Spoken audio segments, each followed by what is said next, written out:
Keto's here already. There we go. Okay. Come here. Alright.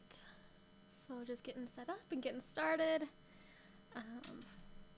Still getting used to everything here. But I'm doing better. And I realized last time we had sound. It was just, I didn't have it, turned open, like the eyeball open on OBS. So it was there, it just wasn't, it was muted essentially. Come on, Kiki. Oh, come here, baby.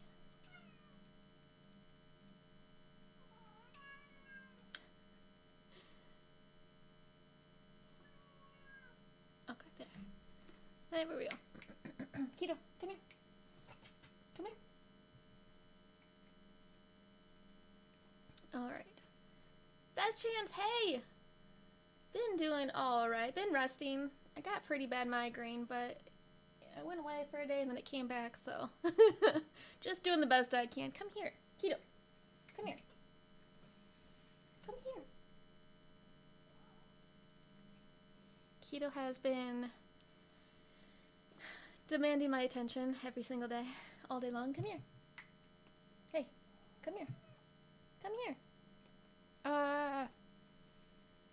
He's gonna interrupt me reading. I just know it. Wade says hi. Keto. Wade says hi. He went, yeah, me too. Me too. So I am streaming live on YouTube, on my YouTube channel. We're going to be reading the Dino Rift book, the first book. We left off at chapter 7, I believe. I need to get one of my proper bookmarks. Okay, so yeah, we're going to be reading into meow. Meow, meow, meow.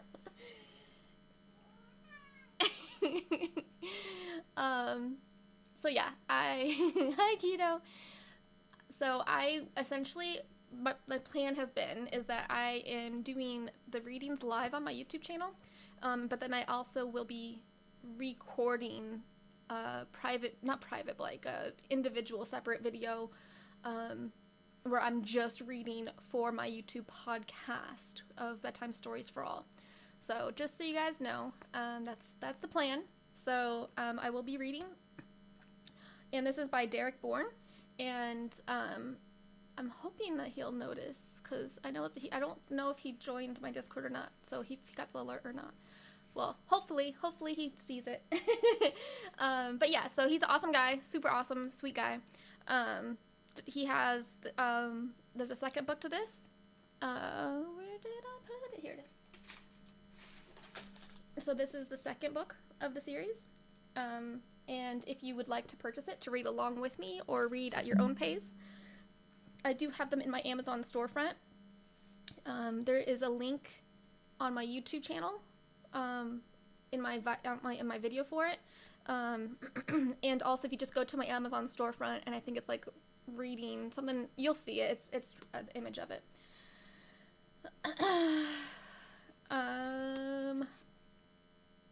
But yeah, so sorry. So we're gonna go ahead and get started. We just finished chapter 6. So when I'm doing lives, what I like to do, obviously if it's the recorded stuff, I don't do this because it's, recorded. But for the lives, I like to just kind of remind everybody where we're at by reading like the previous paragraph or two of the previous chapter, or the last paragraph or two of the previous chapter before we get into this new chapter. Come here. Come here. Ignore the cat. I mean, don't. He's too adorable to ignore, but come here. He is just defiant right now. He is being a little, I will say, like, in good cat fashion, he has been out of character lately, but in good cat fashion, been extra, what's the word? Defiant? Valentine, hi! How are you? Yeah. I haven't posted the first recorded chapters yet, The first chapter's live is up on my YouTube channel underneath the live section, so you can still listen to it there. But I will be posting the uninterrupted, just pure reading. I haven't recorded them and posted them yet, but I will be soon. That's the hope. Let me adjust the light for here, because it's like really dark on YouTube. It's a little bit better. Okay, so we're gonna go ahead and get started. Okay.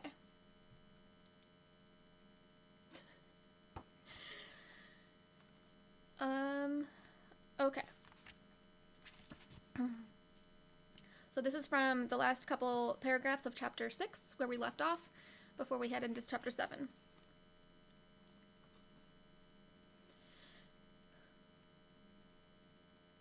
Each of the 4 guards that separated Emily Ann from Sebastian took one of her limbs. As she yelled and screamed, she couldn't accept the fact that her whole plan had fallen apart so quickly. All her research, acquiring equipment, and a vehicle, all for nothing. See what I mean? Keto!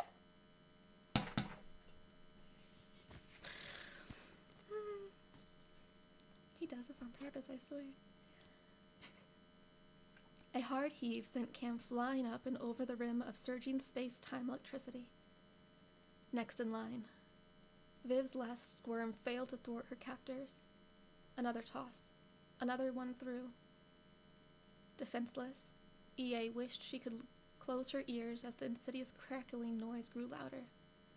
Not only would she become a victim of them, but she had also sent 2 young people into the rift's otherworldly clutches.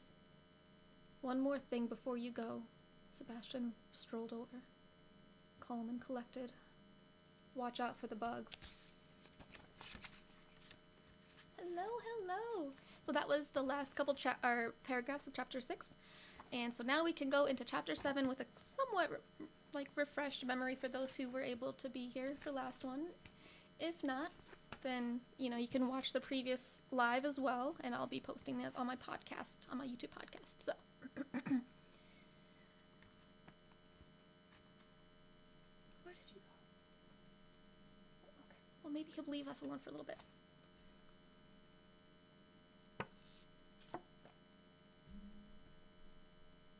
No, previously.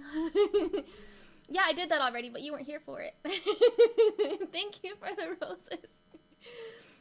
Yeah, so just so you guys know, I have a horrible migraine today again still. This is like the 3rd day in a row, so I think I'm going to take one of the migraine medicines I have. So yeah, going to be struggling a bit more than usual, maybe. I don't know if it'll be noticeable or not, but just fair warning to everybody. So, yes, this is chapter 7, and for those on TikTok, because I can't set it up like I do on my YouTube channel, if you're on TikTok, by all means, head over to my YouTube channel. I'm live right now. The lighting is not as good for some reason. I think it's just the way the camera is. It's okay. It's not a big deal for me. If that bothers you, then stay here on TikTok then. But if you go to my YouTube channel, you can see the title of the book, like the photo of the book, and as well as my podcast series photo as well. But yeah, so chapter 7. Am I dead? On her back, Vivian stared up at the canopy of tree branches. Are we all dead? To her left, Cameron lifted himself to his hands and knees. This can't be happening. We were just... His mind couldn't compute the events which had just unfolded. And now where? Where exactly?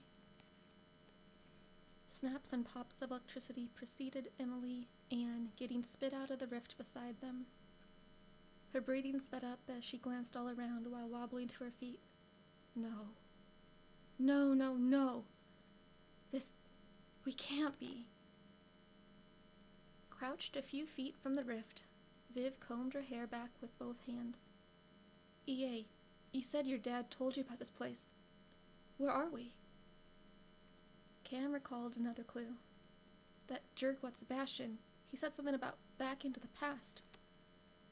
on his feet. He turned to a fern beside him and rubbed his fingers along one of its gangling fronds. Are we where I think we are? Yes, using the wrong word. You're using the wrong word. Ia kept her head on a swivel. Don't ask where, ask when. Viv squeezed her eyes shut. This is a dream. Tell me that I slipped into the museum, hit my head, and this is all a dream. Sure, let's go with the cliché story ending, Cam quipped, picking up on Ia's nervousness. A buzzing came from his left. Before they could even look in that direction for the source, the sound zipped over to their right, then up above. What's making that noise? Still unable to come to terms with what had just happened, Viv struggled to keep herself calm as she gazed upward. Sounds like a small lawnmower. Ia sunk her hand into her duffel bag. I think we're about to find out. Look out! The source of the noise whizzed down like a hummingbird. Cam jumped out of the way. Holy, is that a... He ducked his head. Jeez, it's quick. As the creature zipped over to check out Ia, she whipped out a machete. This thing's huge. After admiring the size of it, she swatted the sharp weapon back and forth. On a dime, it backed up 10 feet from them. It's a giant dragonfly, Cam remarked with wonder. Gotta be 1.5 feet long. Out of the 3 of them, Viv seemed to lock eyes with the oversized bug. It's kinda cute, in an ugly sort of way. Out of curiosity, she held out her palm. The shiny green, inquisitive insect darted back and forth with its nearly 2.5-foot transparent wingspan before making a gentle landing on her forearm. Its twiggy, 6-jointed legs twitched, unsure if she would be a friend or foe. Must be close to 5 pounds. Wanting to inspect even further, Viv brought her left hand up nice and slow. Hey, little guy. Well, guess you're not so little now, are you? The dragonfly jumped off her arm and onto her hair. What the flip? Get off me! In a frenzy, she batted her hands at it. Get lost! Like a hair clip, the bug's mandibles pecked away at her head. Its feet crimped strands of her hair and tried to fly up. The only thing it could do was cause her discomfort. A chivalrous Cam shot over and seized the bug's skinny, segmented abdomen. Come on, she isn't food, you dumb thing. In a split-second reaction, the dragonfly let go of her hair and bent into a C shape to defend itself. Yow! Cam let go, allowing the giant insect to escape and leave them. That stupid thing bit me. Thankfully, the bite didn't pierce his skin. Should name it Charlie. Ia gave him an odd glance. Why Charlie? You haven't seen that YouTube video? Cam chuckled, just thinking about it. 2 little boys, the baby brother bites the older one's finger. I'll just show you. After pulling out his phone, he tried to access the internet. Wait, I've got no bars. A realization sunk in for Viv. You mean we have no way of contacting anyone?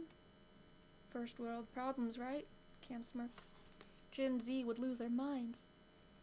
Up ahead of them, by the edge of the forest, EA tightened the strap on her duffel bag in a makeshift way for a backpack. You two still haven't figured it out, have you? Viv shook her head. I'm still trying to wrap my head around the fact that we all just got tossed through a time rift. When I got attacked by a giant flying bug, by now she had rearranged her hair into a ponytail since the dragonfly had acted like a crazed hairdresser. Guess I can scratch those off my bucket list. The second thing she said made Cam angle his head at her. Getting attacked was on your... You know what I meant. On their way over to EA's position, Cam looked over his friend. Are you okay, by the way? Doesn't look like it did any damage. It just frazzled me, that's all. Hearing his compassion made Viv grin. I'm just happy it wasn't strong enough to whisk me away. I would have chased after you, Cam responded, a measure of manliness in his tone. No bug hurts my girl and gets away with it. Speechless, she kept walking alongside him. My girl. He actually said that? It became difficult to keep her grin from getting any bigger. If we're going to get stuck here, maybe it's time I finally said some... You guys are going to want to see this, EA called over, as they came within 5 feet of her. Should clear things up for where and when we are. Cam countered. Or you could stop being vague and just... The edge of the forest passed him as his feet moved on autopilot. Just... His jaw dropped. Damn. Awe shook Viv to her core. Are those... A massive creature arched its long neck to take a drink from the freshwater lake. A reddish-brown, 30-foot-long creature of the past with a double row of spikes running down its neck noticed the humans. It's a... The 8-year-old in Cam bubbled to the surface. Dinosaur! Finally able to form a sentence, Viv's breath escaped her mouth in amazement first. Is that a brontosaurus? Brontosauruses aren't called that anymore. Turns out they were just a different type of apatosaurus, EA pointed out, enthralled by seeing one in the flesh. But this guy is an Amargasaurus. Cam squinted at EA. How do you know how to pronounce it? Back when my dad used to work for Soracorp, he made many trips back and forth to this time, as she explained. EA swung the duffel bag off her back and searched inside of it. Then she presented a worn, leather-bound notebook. He left this for me. Everything he ever saw and experienced here, it's in there. He even added dino name pronunciations. The fondness EA radiated for her father made Cam understand her a little bit more. Do you mind if I see it? The book met his hands. A moment of hesitation made EA hang on, but not for long. Page 3. He met some sauropods pretty early. They must graze close to here. And here's a photo. For TikTok. Thank you, Wade. You're wonderful. Thank you, thank you.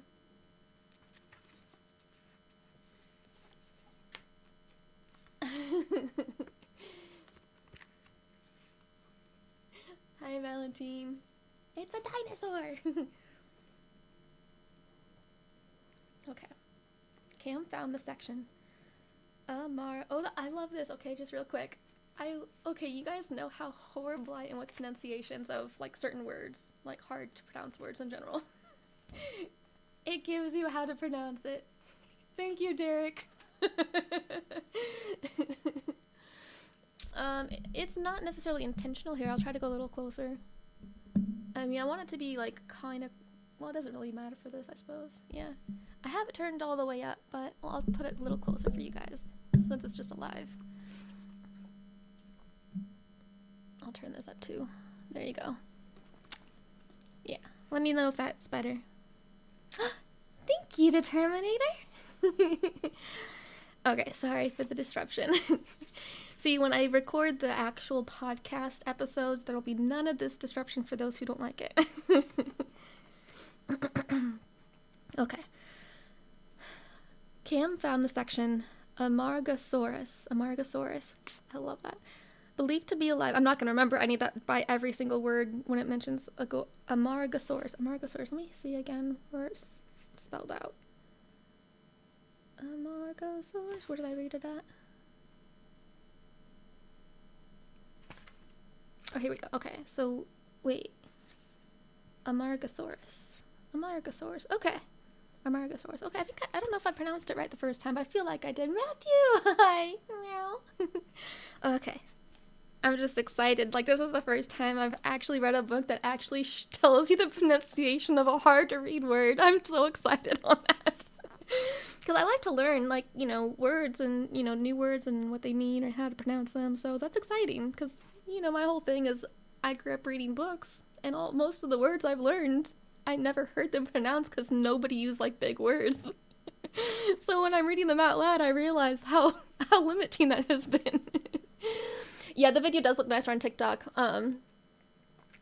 Yeah, this one here is the webcam, and the one on TikTok obviously is using my phone, and I have, like, the newer iPhone, so it's gonna be a really nice camera. As far as the quality, yeah, I don't know. I could figure that out later. Yeah. We're still figuring out things, you know, working with what I can right now. So this is, like, the second time I'm doing a YouTube live for this, so it's just, you know, trial and error. Yeah, well, I use the same webcam for when I'm streaming Twitch, and it seems to be fine, so I don't know. I thought I think this is a nice webcam, but yeah. Maybe for my birthday, yeah. Yeah, I don't know. I don't know what it would be a better webcam. But I'm open for suggestions, that's for sure. But it would definitely have to be a birthday gift, because you guys know my situation. That's part of the reason I'm having to take a break, because of all the stress buildup. Yeah. Oh, that's why. Okay. Limits us to 1080p. Oh, okay. So no matter what I do on my end, YouTube is limiting it. Well, I feel like other people who do YouTube lives, they look better. Is that not accurate? I need to look at more YouTube lives. Alright, sorry, enough of my excitement over that. Hopefully, is that going to be happening? My ADHD now is like looking for future pronunciations. Okay. Cam found the section. Amargasaurus. Believed to be alive in the Cretaceous period. Whoa, and an average weight of 6,000 pounds. His eyes snapped back to the graceful dinosaur head. Quick thing. So, 6,000 pounds. So, an average, I think, African elephant, I think it was, weighs 2,000 pounds. So, just consider that. Okay.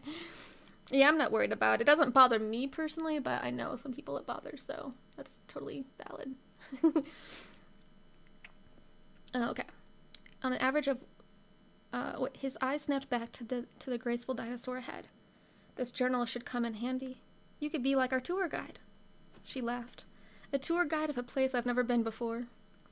You've got the hat for it. Forgot I'd been wearing it. After slipping the cap off, she worked her hair into its normal curly style. The Soracor logo sickened her. That name doesn't deserve to be worn. EA whipped it back into the forest like a frisbee. When she turned her attention back to the scaly beast, she pointed. Looks like Viv's getting close and personal. Having been distracted by the book, Cam lifted his head. Viv, be careful! Every time Viv had ever gone to a zoo, she'd always wished she could hop the fence and walk right up to an elephant. But of course, unless you knew someone at the zoo who could take you behind the scenes, security would most likely take you down if you tried. Here, in this time, no fence had been built. No security. As she came within 5 feet of it, the Megasaurus craned... Wait, let me see, hold on. The Amargasaurus. Now, where did it go? Oh, yeah. The Amargasaurus craned its neck to bring its curious head closer to her. Trickles of lake water spilled from its mouth. Only one thing came to Viv's mind. Please, be nicer than the dragonfly. Cam called over as he handed the book back to its rightful owner. Make sure it doesn't sneeze on you. Standing still as the dinosaur inched its face even nearer, Viv giggled. Now I'm thinking of dino snot. You're welcome. Viv's fingers trembled a bit as she reached out. With eyes on the sides of its head, the Amargasaurus gave her a sideways stare and vocalized with a low bellow, resembling whales singing. Oh, you're gorgeous. Her hands shook even more as her palm patted the smooth scales on its cheek and snout. Her oohs and ahs were reciprocated by means of mild, curious honks from the beast's toothless mouth. Guys, this is the most amazing thing I've ever done. Think it likes you, EA remarked as she came to the other side of the head. Treat any creature with kindness and they'll do the same. She backed up a step as it flared its nostrils like a horse. Something mankind has forgotten how to do. At Viv's side, Cam had plucked a handful of long grass from the ground and waved it near the end of the Amargasaurus' snout. Better than any pool party. Amused by his reasoning, she traced one of the beige stripes from the edge of its mouth to the back of the cheek. Still not thrilled that we're trapped here. That said, I'd rather spend time with this big lug than a bunch of weirdos. She squealed as the herbivore sniffed the grassy gift and bit down on it. Huh, it doesn't have any teeth. Cam beamed with excitement. Hey, there you go. Whoa! The dinosaur yanked and lifted his head, bringing the teenager along with the green's neck. Let go, Cameron! Viv laughed at the ridiculousness of it. You're gonna fall. The creature focused its brownish-yellow eye on the strange being holding onto the grass. When Cam realized how high up he was, he reached over and hooked his fingers onto a neck spike closest to its head. Similar to rock climbing, he pulled himself over and up to sit on the creature's crest. EA went into responsible mode. What do you think you're doing? Her hands rested on her hips. It may be an herbivore, but if you make one wrong move, it can still hurt or even kill you. Chillimatus is fine. Cam leaned forward and rubbed his hands on its crown. See, no harm. Hey, Viv, take a picture. EA smirked. Did you just name it? Yep, Amadeus, the Amargasaurus. He patted the side of the wide neck like he was on a horse. Has a nice ring to it. What if it's a girl? EA gave him a doubtful stare. Cam chuckled. Why don't you lift its tail and let me know? Nervous for his safety, Viv still took out her cell phone and snapped a shot. No one's going to believe us. If we make it back, that is. Their predicament hadn't been fully realized until now. Emilia had tried to infiltrate a devious, corrupt archaeological corporation to try and find out what had happened to her father. Cameron and Vivian had simply wanted to be reckless teens for a night. Nothing could have prepared any of them for getting tossed through a time rift and possibly being trapped in the dinosaur age for the rest of their lives. A silence had set in, which made Viv uncomfortable. Sorry to bring down the mood. Is there even any chance of seeing my family again? Our families again? Still perched on the Margosaurus's head, Cam met eyes with DA. Did your dad ever write about the rift itself in that notebook? Only about its discovery. EA flipped through the pages. Though she'd almost had the whole thing memorized. A lot of the space-time continuum stuff just goes over my head. And if we jump back through where we came out of, we'd just be trapped behind the metal gate. Viv added, becoming more despondent. Basically, we're screwed. The high of being beside a real, live dinosaur soon faded. My parents will worry sick. I'll never be able to annoy Artie again. The more she thought about her family, the more her eyes brimmed with tears as she sniffled. The weeping caught the Amargasaurus's attention. It lowered its head once more, bringing its nose close to her shoulder, and made little whines. Aw, EA could see something in its eye. I think it knows you're sad. Like when a dog or cat can tell that something's wrong. She remembered some of the things her father told her those few years ago. My dad was right again. Since he'd come closer to the ground, Cam slid off the leathery scales to the grass. Arms wrapped around Viv, who opened her eyes to find a comforting Cameron who pulled her in close. As she continued to cry, her heart swelled. We're going to figure something out, he whispered in her ear. Don't give up. This isn't the end of the story. EA's attention turned back to the placid giant lizard. There's a good chance my dad could still be alive. Still consoling his friend, Cam glazed over at her. And this time, whatever they did to him happened 5 years ago. It's still possible. Cam broke the full embrace, but still kept an arm around Viv. Okay, so say we do find him. First of all, how? The notebook still sat in EA's hand, so she wagged it for emphasis. Like you said, she pointed a thumb at herself. Tour guide. Everything he recorded in here is like a map of where he's visited and studied. The more she spoke, the more she couldn't wait to get going. Secondly, if we find him, what will we do then? EA turned around to view the time rift through the trees. 5 years is a long time. Maybe it's given him enough time to come up with a plan. And that's the end of chapter 7.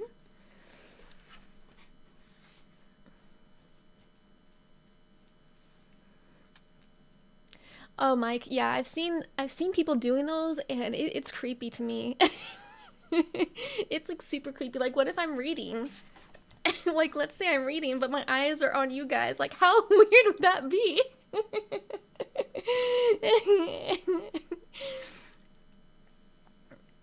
Cowboy, how are you? Hello, hello. Go dogs go. Well, I'm here to help, you know? So technically you're not reading, but you can still tell people that you read a book. It'll be our little secret. Alright, so we're going to go on to chapter 8. Last time we were able to make it through 6 chapters before I got too tired. So, and ironically enough, my migraine's getting better. Interesting. So let's see if we can make it to chapter 12 at least. If we can make it to chapter 12, I'll be happy. It's perfect for me as I take notes on my computer. Yeah, and in that situation, that would be great. But I'm just thinking, like, in some situations, you gotta be careful when you use it. It would be like this, but I would be like side-eyeing you. I'm just thinking, it's funny. Funny thing to think about. I kind of want one now so I can see how silly it can be. Oh, man. Yes, for anybody on TikTok, I am reading this live on YouTube as well. The picture quality is not as good. I know that YouTube, from what I'm being told, the YouTube are kind of limited in what it allows, apparently, as far as quality of video and whatnot. But still, there's the link for the book if you would like to buy it, and as well as the second book of the series, so you can read along with me or read at your own pace. This book is Dino Rift by Derek Borne, and a wonderful, wonderful person and amazing author, of course, as well. The link for that is for my Amazon storefront for the books are in the link in my YouTube live, and yeah, and if you haven't already followed me on YouTube, please do. I'm trying to get to 1,000. It's a slow, slow journey, but I'm working my way there. Hard at gaming, but looking at chat. Yes. Okay, chapter 8. Let me get a drink. I always forget to do that, and then I start struggling to speak.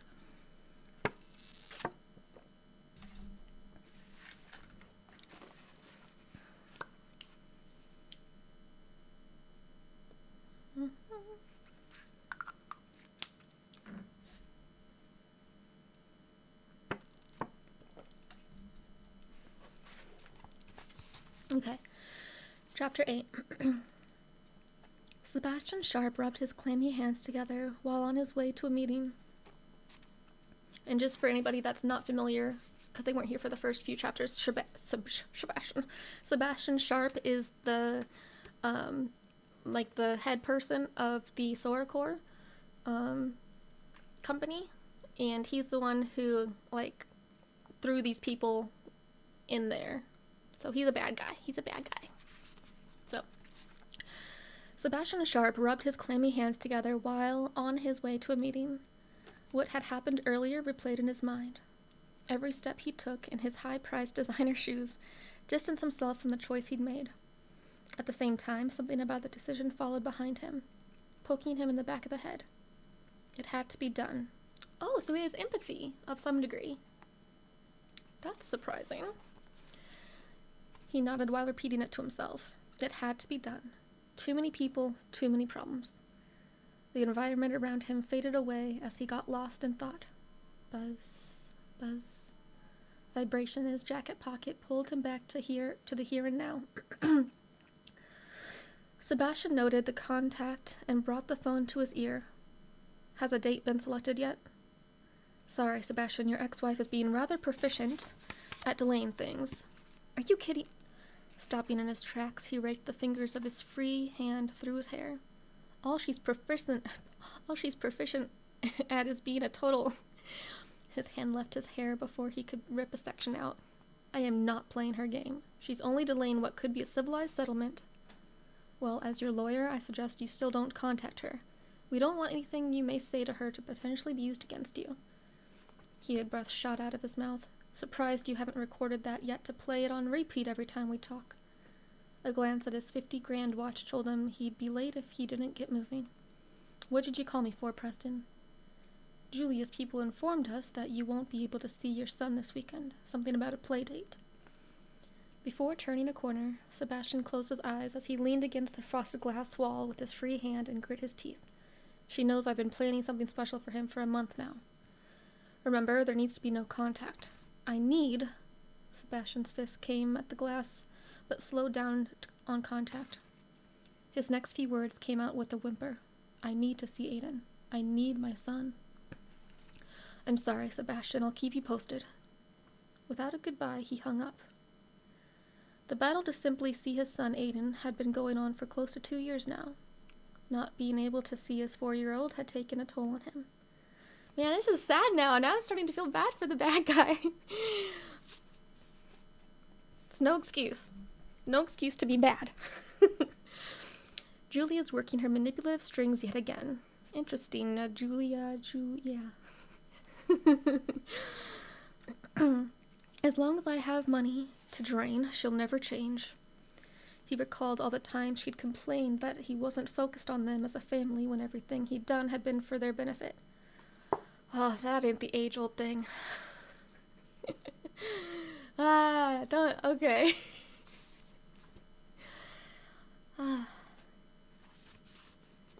I think that's like the most common root issue right there in that one single sentence of family mishaps. Interesting how that gets so many people and nobody understands how to fix it. When it's so simple, it's so simple. Anyways, okay. More than that, his teenage daughter Olivia had also been turned by her mother's lies to not want anything to do with him. Sebastian's fingers seemed to be slipping from the edge of his children. The cell phone buzzed again, still in his hand. A text message from his boss. Oh, his boss, okay. We're about to start the meeting. So, man, this book is, yeah. So I guess with my lives, I'm going to start, this is kind of, I guess I'll use these lives as a way to read the book, but also kind of like talk about it too, because this is really great writing. And the way that Derek Borne, oh, it's on there, well, for you guys, like, that is so personal to so many people's situations. It's not something I've experienced, but I know a lot of people and friends that have dealt with something so similar on both sides, male, female sides. And it's crazy, because that is such a common, unfortunate, common situation that a lot of people find themselves in, and what a great thing. I don't know, very intelligent writing, I shall say, especially from a psychological standpoint. Like a family psychology type standpoint. Because, like, I just want to touch on, like, he recalled all the time she'd complained that he wasn't focused on them as a family when everything he'd done had been for their benefit. There's this podcast that I listened to years ago now, and this guy was saying how a woman, the wife, will say how you don't love us, you don't love me, you don't love my family, you're not, making us a priority, or, whatever. The typical things like that follows that sentence. And then the man will be confused, like, what are you talking about? I work my ass off to provide for you. And in his mind, that's how he shows love. Whereas the woman, or the wife, what she's trying to express is that she's needing that in-person, emotional level, personalized love, and, like, the time, and, and attention, not, for the family itself. Whereas when you're working all the time, obviously, as working is needed to provide, especially if it's like a one-income household, even more so. And it can be hard, but, that's what the issue is, and a lot of times men don't understand that, from this example and from the podcast example. Not to say all men, it's not about that, but, like, yeah, it's just, like, it's such a common thing, and it's so sad to see that happen when it's something that's so simple to be resolved, but people just don't understand and can't communicate. Yeah, it helps to soften the blow of any potential scary parts. Yes, it does. It does. Okay, sorry. I'm just really, like, loving this so much. Okay.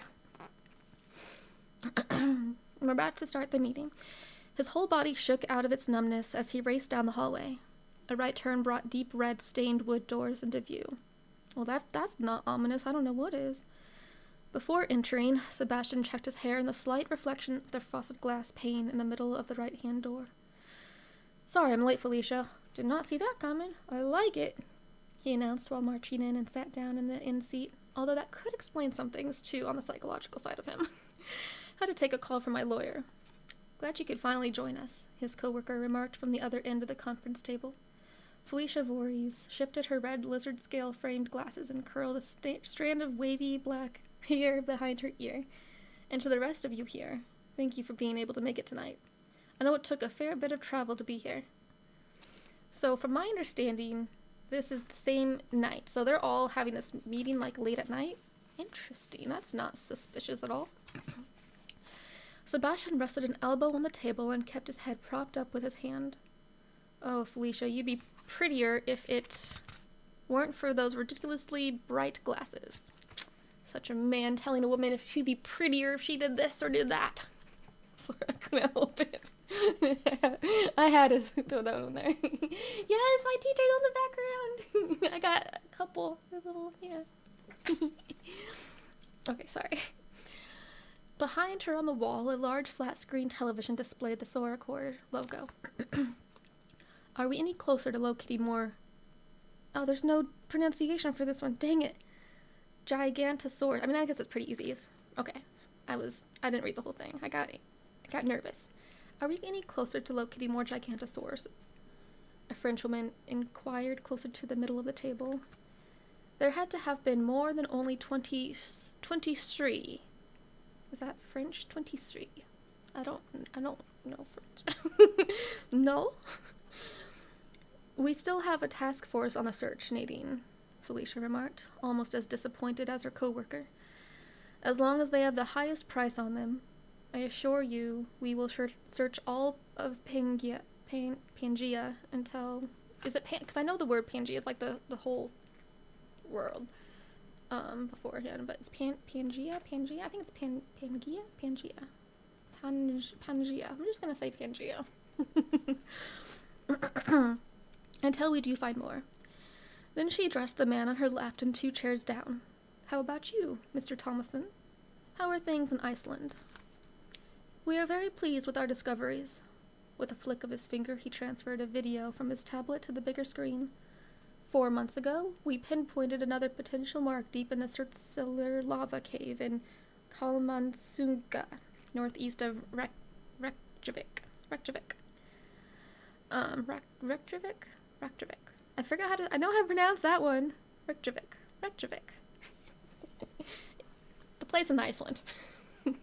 Once we blasted through a section of rock, sure enough, the explosion unearthed another rift. Ooh, that's crazy. The Icelandic time rift appeared up on the screen. Oh, there's multiple locations? That's crazy.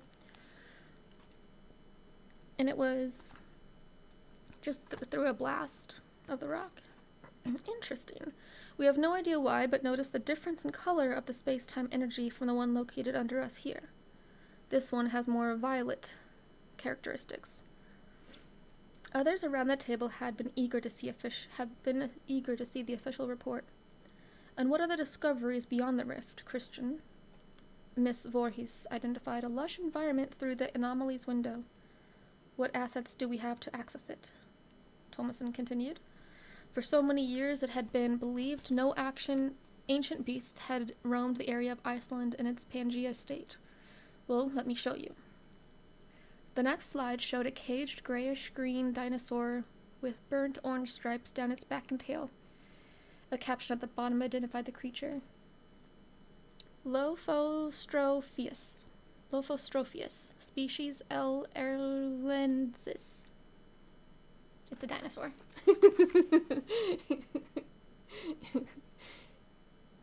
Let's see.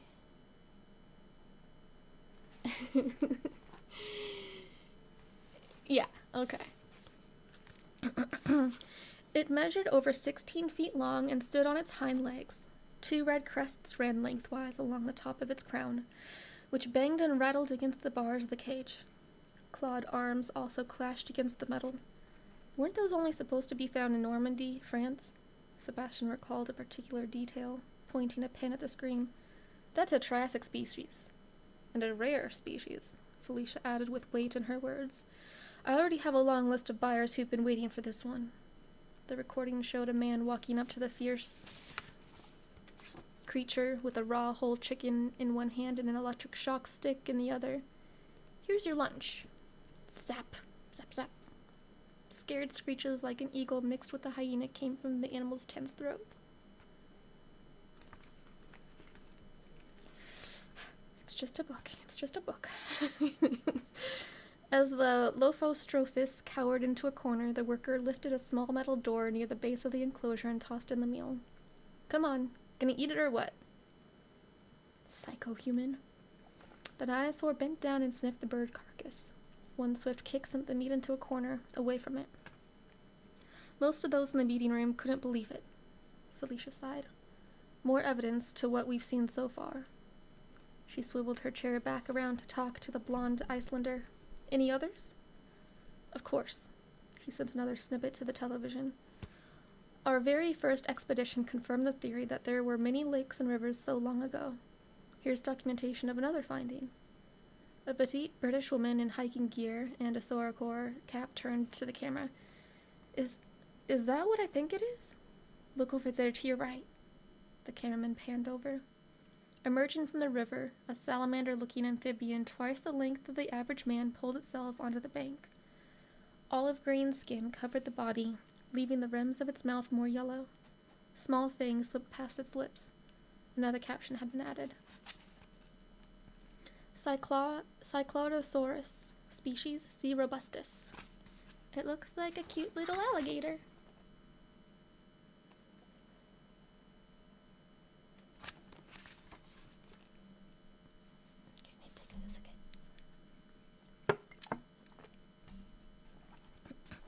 Didn't think we'd see a cyclot... I need to read the pronunciation. They have the pronunciations. Thank you. Cyclodosaurus. Didn't think we'd see a Cyclodosaurus this early into the trek. Excitement overflowed in her tone as she hurried over for a closer look. Aren't you a gorgeous thing? At first, the dinosaur scooted backwards, wary of the unknown being approaching it. Oh, I'm sorry. I'll go slower for you. The woman dropped to her hands and knees, making herself smaller. The closer she got to the prehistoric amphibian, the more it made a purring noise of sorts. Do you guys hear that? Wonder what it means. Everyone in the meeting room leaned in closer to the flat screen. The lady's fingers stretched out, then brushed against the animal's skin. Wow, my goodness, like a salamander, it has that icky sliminess to it. Crunch! The cycle... Oh, I could see that coming. As soon as I heard it had teeth. The cyclosaurus spun and dove back into the river. Blood gushed from the woman's stubbed arm as she screamed, notifying those with medical knowledge to tend to her. A board member from China near the end of the conference table by Sebastian commented, "It is Canora." Sorry. I don't know, it's not funny, but it's so funny. I guess they were assuming, we've all assumed it's a herbivore, but they said, it's a carnivorous? Piscivarius, Mr. Zing. Tomosa turned the video off. We believe it has been more skittish than anything. Aren't those quite rare? Sebastian crossed his arms, working out the possible figures it could go for. I'd like to claim a pair, male and female. Thomason glanced back at him. They're going for 60 million each. Sebastian chuckled. An easy investment. He typed a note into the cell phone. 2 Cyclodosaurus at $60 million each. Double markup equals 240 mil. Mr. Sharp rubbed his mouth and scratched his beard, amazed and ecstatic at what he could make on them. I know just the buyers, too. Whew, that was the... Bye-bye! Cyber, hello. So, that was the end of chapter 8. So, I guess right now they're just learning a lot of things that they had assumed wrong about some of these dinosaurs, for example. So, and a lady lost her arm, apparently. I just envision things, and I envision that entire scenario happening, and I'm just thinking, like, if I was standing there watching this, I'd be like, what are you doing? Like, well, it's an herbivore, you know, whatever the assumption was. And I'm like, dumbass. Oh, man. It's not funny, but it is. Alright, so for anybody who's just joining us, we are reading Dino Rift by Derek Borne. It's his new, he has this book and a second book called Salvation? Dino Rift.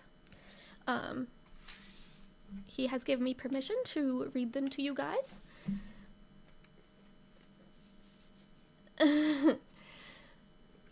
But yeah, so I'm doing these live with commentary, clearly.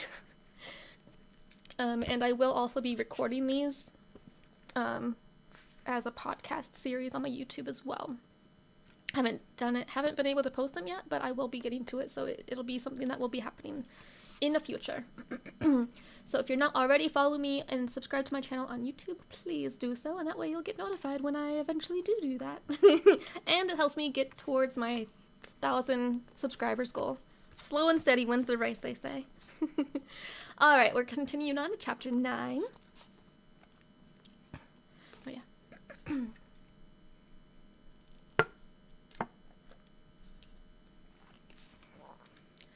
Oranges and pinks weaved through the sunset sky. Cries of other sauropods in the distance created an ethereal symphony which filled the air almost as much as the clouds. The time spent with the gentle giant still made Vivian smile. Each one of the Amargasaurs' pack that they came across among the grassland lowered their heads in curiosity. Of course, 3 humans in this time were a rare sight for the dinosaurs. Should probably make camp for the night. Emily Ann let her duffel bag drop to the ground. Since they'd made it to the edge of another forest, she figured it would give everyone time to recoup physically and mentally. First things first, let's gather stones and enough wood for a good fire. Viv and I can work on that. As Cameron stepped in among the trees, he scanned the area. Doesn't look like any dragonflies are in here. Never gonna let that go, are you? Vivian shoved his shoulder. EA grinned at the sign of affection Cam had just been given. Actually, if you do find some smaller bugs, we'll need some food. Bleh! Grossed out, Viv cringed as she turned back to EA. Just the thought of that, ew, makes my skin crawl. We'll need some kind of protein. I'd rather eat grass. Sorry, I lied. Cam marched out of the bush with a large twitching dragonfly in each hand. They must sleep hanging onto the trees. Nope, nuh-uh. Viv closed her eyes. You're really going to eat that? Remember that one Lion King scene? Smirking, he made a slurpy noise. Slimy, yet satisfying. It's funny, that's exactly what I was thinking when I was reading that. Cyberwolf.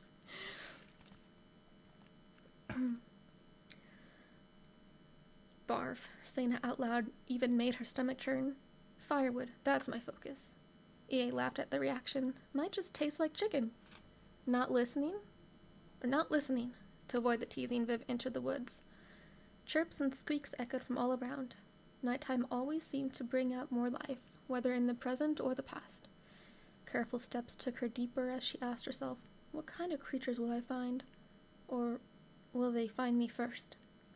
Along the way, she collected random sticks into a bunch under her left arm.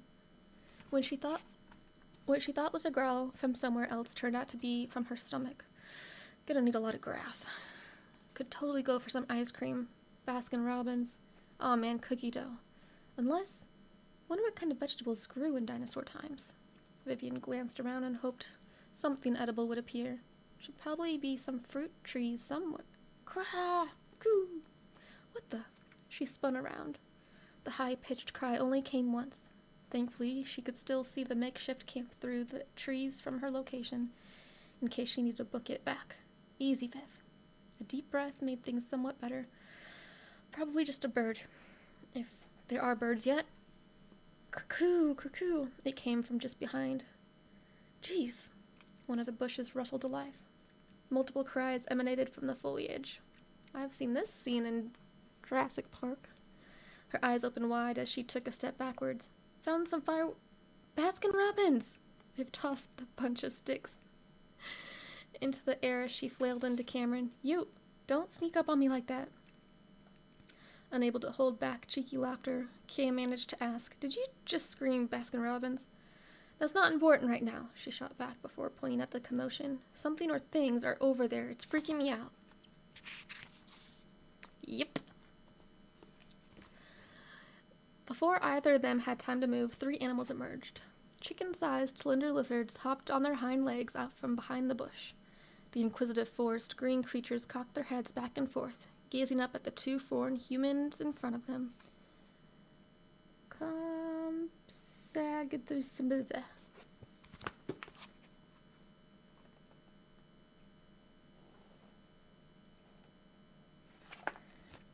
We all know that one scene in Jurassic Park. Oh, they look kind of cute. Cam knelt to the dinosaur's level, unafraid. Wait, I know these ones. Yeah, I did a project on them in school. Compsog this. These guys were thought to be scavengers. Doesn't make me feel any better about them, Viv countered, and decided on whether to pick up all the sticks again or not. I don't think they're interested in eating us. The trio of Compsogths prefer to chase and nip at the fireflies. A little clumsy, a couple of the 4-foot-long animals tumbled after jumping a little higher than usual. The teenagers couldn't help but chuckle at the creature's unintentional theatrics. They're like little Larry, Curly, and Mo. Whoa! Cam backed up as one of the compies scurried past them to gobble up another juicy firefly. Quick little things. An unsuccessful chomp led one of the little green dinosaurs to Viv's left leg. Oh my gosh, seriously? Get lost. The compy climped. I like how we're shortening the word to a pronounceable word. The compy climbed her leg and up the front of her like a squirrel eager for a treat. What the flip? She froze like a statue. What is it with things wanting to touch me? Up by her shoulders, the smallish dinosaur could finally reach the bug with its goose-like neck and snapped it up with its small snout. Cam took a picture with a cell phone. Look at you. You're a Disney dinosaur princess. The compy almost looked happy to be with her. Who knows, maybe you'll find your prince out here. Other than the weird sensation of having lizard claw feet clamped under her shoulder and its tail curled around the back of her neck, Viv relaxed. That was until the curious dinosaur's face entered her personal space and chirped at her. This could be like your dino frog. Cam grinned. Kiss him and see. I'd rather kiss someone else. Viv wanted to be annoyed with his joke, but she couldn't deny his charm. What she'd said out loud registered in her brain. Crap. It took a moment for him to play her words in his mind. Someone else? As if she were a pirate with a parrot, she bent down with the lightweight compy still attached to her. Can you help me collect these sticks again? Minutes later, they returned to camp where EA had collected some large leaves from the plants around them. She'd laid them out in 3 single bed formations on the grass. About time you guys got back. Did you? Oh, I see you've made a friend. Viv glanced at the compy, which had switched shoulders. Mo here has decided to claim me. Not sure why. EA brought a finger up and stroked its smooth beak-like head. Little cutie, Mo. Like the Stooges. Cam dropped the kindling bundle into the middle of stones set out in a circle. A couple of flat stones sat beside the campfire, which he assumed EA had gathered to act like a flint. Except I think this is a girl, so Mo with no E, getting more attached to it. Viv leaned her head into it. Mo ran its head through her blondish hair, making her giggle. For Cam, hearing her joyous chuckles had always been music to his ears. After seeing her stressed earlier, he grinned, pleased to see her more laid back. You gonna keep staring at your girl, or do you want me to light the fire? EA asked in a lowered voice to keep it out of Viv's earshot. He snorted while squinting at her. What? I see the little looks and things. EA took the stones from him, whether you want to deny them or not. They're there. Uninterested in the topic, he picked out one of the makeshift bed leaves. Think you're a bit mistaken there. 4 strikes with the flint landed among the dried leaves under the kindling.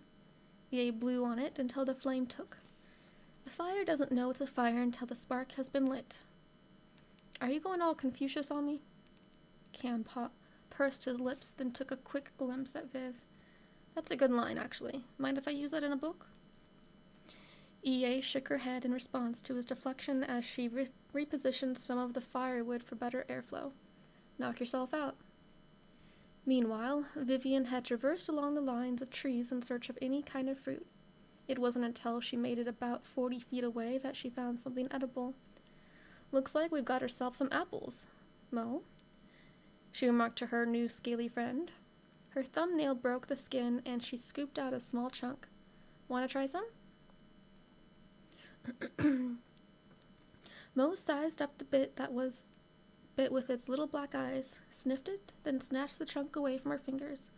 Between crunches, the compy made little chirps. You like that, huh? Taking a bite herself, she savored the crisp, sweet, and tart flavor. Oh man, you dinos have better tasting fruit than what we have in our time. As a part of the conversation, Mo squeaked twice before finishing its morsel. With 2 apples in one hand, she plucked a couple more with the other. Yep, I'm glad you don't have GMOs in this time. Nasty chemicals. She made her way back to the others with arms full of the fruit. Found some apples just over there. Really? Curious, EA met her at the edge of their small makeshift camp. It makes sense that apples of our time had to come from somewhere. Inspecting one up close, she nodded. Remind me to store some in my bag before we leave tomorrow morning. Cameron just finished shoving a stick through the thorax of one of the giant dragonflies. Sure you don't want some barbecued bug on a stick? That's a major pass. Viv took an exaggerated bite into the red and green fruit. Oh yeah, so juicy. Mmm. Her lips smacking intermingled with yummy sounds of glee made him smirk. He liked seeing her cheery despite the circumstances. She handed another scrap over to Mo before continuing. Man, I'm glad I found these. So delicious. He held the lifeless bug over the flame, its black, bulbous eyes staring back at him. You're such a tease. I know. Kevin, how are you doing? Oh, hello, Cole. Hello. Thank you. How are you doing, Cole? Nice. Welcome, everybody. Hey, Disney Dinosaur Princess, I know, right? How's everybody doing? That was the end of chapter 9. We're going along.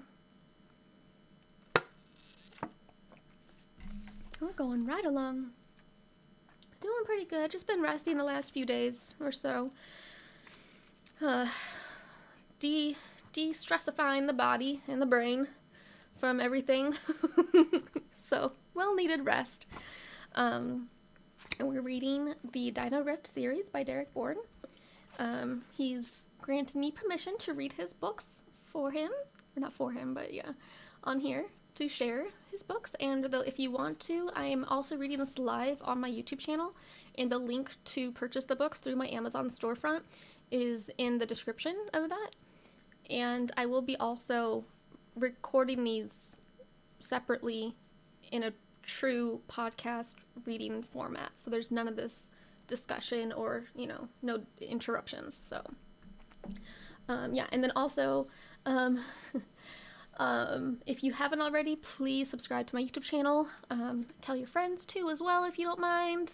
Just share it all around so I can get as closer and closer to 1,000 followers or subscribers as I can. I'm at 345 right now, so got a little ways to go, but we will get there.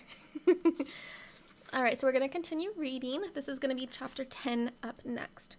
And if you have missed out on the first several chapters before, well, thank you, Kevin. I appreciate that. I love having the good positive feedback because sometimes I wonder. I do my best, though. I do my best. You can watch the first live video of YouTube. This is my second YouTube live at all. So it's not perfect yet because I'm still figuring out how it works and everything like that. So, if you can get past the little hiccups here and there, then yeah, you can listen to the first chapters 1 through 6 in the previous live. And then this one, I started at chapter 7. We're going to read chapter 10 now. But I will be, like I said, recording them for my YouTube podcast episode specifically as well. So if you haven't already subscribed to my channel on YouTube, do that so that you can get notified when I get those posted up. And no problem, Evan. Thank you. Alright, chapter 10. That's why it keeps popping. There's no hole in it.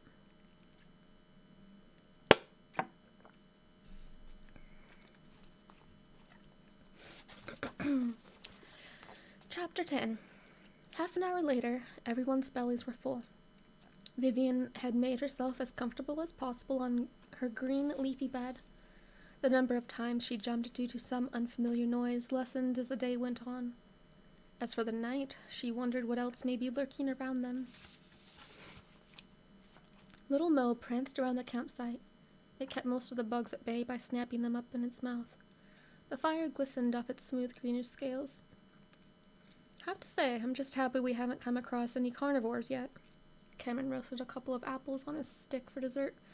Maybe we should take turns keeping watch tonight. After saying it, After saying it, he gazed up at the tree line and began studying every inch of it. Every dinosaur movie Viv had ever watched came to mind. I'd rather not wake up to some T-Rex teeth, or worse. We might be all right, Emily Ann spoke without any reservation, judging by my dad's research, that is.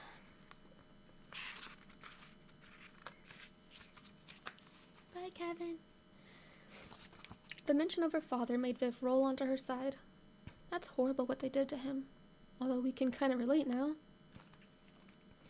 Figuring the fruit had been cooked long enough, Cam removed them from the flames. What did he do? Take a dinosaur home with him or something? EA chuckled. Actually, he did. Seriously? Flabbergasted, Viv pulled her head back. Did he put people in danger? That's pretty hardcore, Cam remarked, impressed. And unfair. I want a dino pet. There was no danger, at least not until the police showed up. EA tossed a pebble into the fire.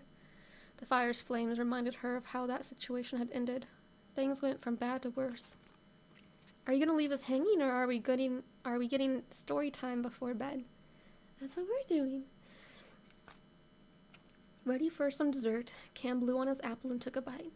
Oh, dang it, stinking hot. Viv laughed at his pain. Well, it did just come from a fire. Guess a little backstory wouldn't hurt. As the memories came back to her, EA took a deep breath. Emotions flooded back. Her chest tightened. My dad. He immersed himself in this time of dinosaurs as much as he could, even though I lived over on the East Coast at the time. After every trip through the rift, he would call me to tell about his findings. Talking about him made her even more determined to find him. Although he wasn't supposed to. Shady Soracors wanted to keep everything classified.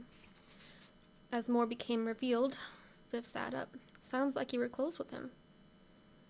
He always said if he ever discovered a new dinosaur out here, he'd name it Amanosaurus, Emily Ann mentioned with a chuckle.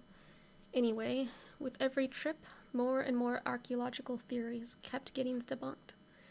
Cam handed over the roasting stick for EA to take her apple and swallowed down a juicy bite of his own. Theories are only theories until proven. Exactly. EA tucked her legs in and folded her arms across her knees. First off, ever since man has dug deeper and deeper into the earth, we've classified dinosaurs as living in different periods from each other. Triassic, Jurassic, Cretaceous. Viv's interest grew even more. Man, I just flashed back to early grade school. Now, what we first encountered, and some of us just ate, the giant dragonfly, was thought to have lived in what's called the Carboniferous period. Now, that's supposed to be millions of years before the Cretaceous, which is when the Amargasauruses were believed to have lived. Then EA glanced over at the tiny dinosaurs still chasing little flying bugs, as well as Compsognathus.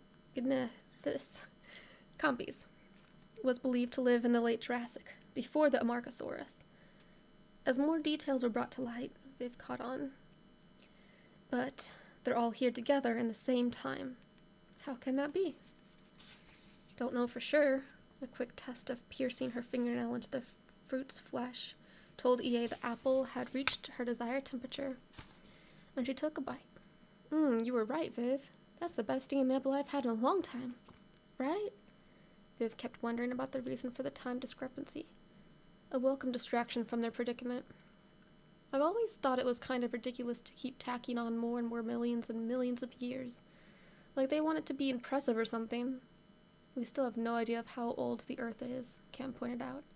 I do remember reading, though, that radiocarbon dating is highly inaccurate. A physicist did about 10 years of testing and concluded that radioactive carbon atoms didn't exist in the Earth's atmosphere in large amounts before 2000 BCE, EA finished for him, recalling the study. That was physicist R. Brown of Andrews University. How do you even know that? It's true. Before taking the last bite, Cam responded, did some research when I wrote some historical fiction, still unpublished. Nodding, EA held out a fist for him to bump. Impressive, Cam. Her compliment took him by surprise. Thank you. About to take a bite, he smirked. Did we just have, a little bonding moment? Don't push it. After laughing at them, Viv asked, "What does all that mean exactly?" Ready to explain, EA glanced over at Cam. "Do you want the floor?" As he began, he tossed the apple core into the campfire. "It means nothing can be accurately carbon dated past 2000 BCE.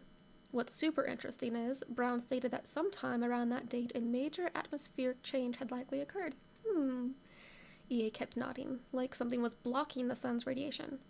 "Ooh, oh, I actually know this." Vivian put up her hand. "Miss Lewis." The on-the-spot teacher chuckled. "Yes, Viv? What is the water canopy theory?" Cam put on his best announcer voice. "The lady wins! Double jeopardy!" Even more astounded, EA looked at them back and forth. "Look at us, a bunch of nerds hanging out together, nerding it out." Viv explained herself. "I only know that because of a school project on the water cycle, and I got a little lost down the Google rabbit hole. Haven't we all?" A low, resonating groan carried over the grassland behind them. The hairs on the back of Cam's neck stood up. Viv turned her head to try and see where it came from. What was that? EA's gaze went straight to the fire. Maybe it had become a beacon of sorts, or a lure. Anxious, Viv didn't know whether to make herself smaller or stand up and bolt. Should we put out the fire?" Out of nowhere, Mo skittered back to the campsite, making a frenzy of chirps and squeaks, cries of distress. Since their camp sat at the bottom of a small hill, Emily Ann took it upon herself to check things out. "Stay here." She dropped into a hands and knees crawl as she neared the little summit. Setting her chin low to the ground, she spied something that didn't belong in that time period just as much as them. A large militaristic vehicle slowed to a stop halfway across the grassland. Attached to the hitch, a long, flat trailer carried chains laid on top. Off to the right, 6 men grappled with taut ropes. The other ends of the reinforced cords disappeared into the trees and brush, swaying back and forth in quick jerks. The source of the distraught grunts. What's happened, Captain?" Cameron appeared and plopped himself beside EA. Startled, she turned her head to him. "Thought I told you to stay put." "Teenagers never do what they're told," he countered, deadpan. "Just keeping up the stereotype." "Are those Soracors, guys? What are they?" "Think we're about to find out." More bellows came from beyond the trees. Some of the men engaged every muscle and heaved, while others were jolted to the ground face first. Crackles preceded young trees toppling over. The oblong head of a lively dinosaur barely poked through the forest as another tree came crashing down. Multiple lassos had been slung around its neck. "Almost got it, men." A built, weathered man stood to the right of the 8-wheeled armored vehicle that resembled a tank without the cannon. "If you take it down faster than the last one, you'll make your wages count tonight." Another yank pulled the frightened creature further into the open. Close to 1,000 pounds, the grayish-brown, bull-sized dinosaur dug its heels into the ground. With a small horn at the end of the snout, its tusked head tugged from side to side, wailing out into the night for help. None of the men ventured close enough to the fully armored animal to identify, frightened tears running down its face. "This is so sad. This is so sad." It is educational. Unfazed, the leader leaned against the vehicle as he yelled out, "Save some of your strength to grab another one of those scudos. We only get paid if we get the pair." The nickname given to the creature helped Emily Ann recall. "Scutosaurus? Really? My dad mentioned these guys too." That poor thing. Kim had never witnessed any kind of animal cruelty in person before. Looks like a bullfrog mixed with a rhino. EA had already pulled out the journal. This guy supposedly from the Permian period, before Triassic. The Scutosaurus dragged one of its front paws through the dirt before charging at the group of humans at full speed. A flick of its tusked head sent one man crunching into a tree. "Good job. Good job, little Scooty." So this is the picture.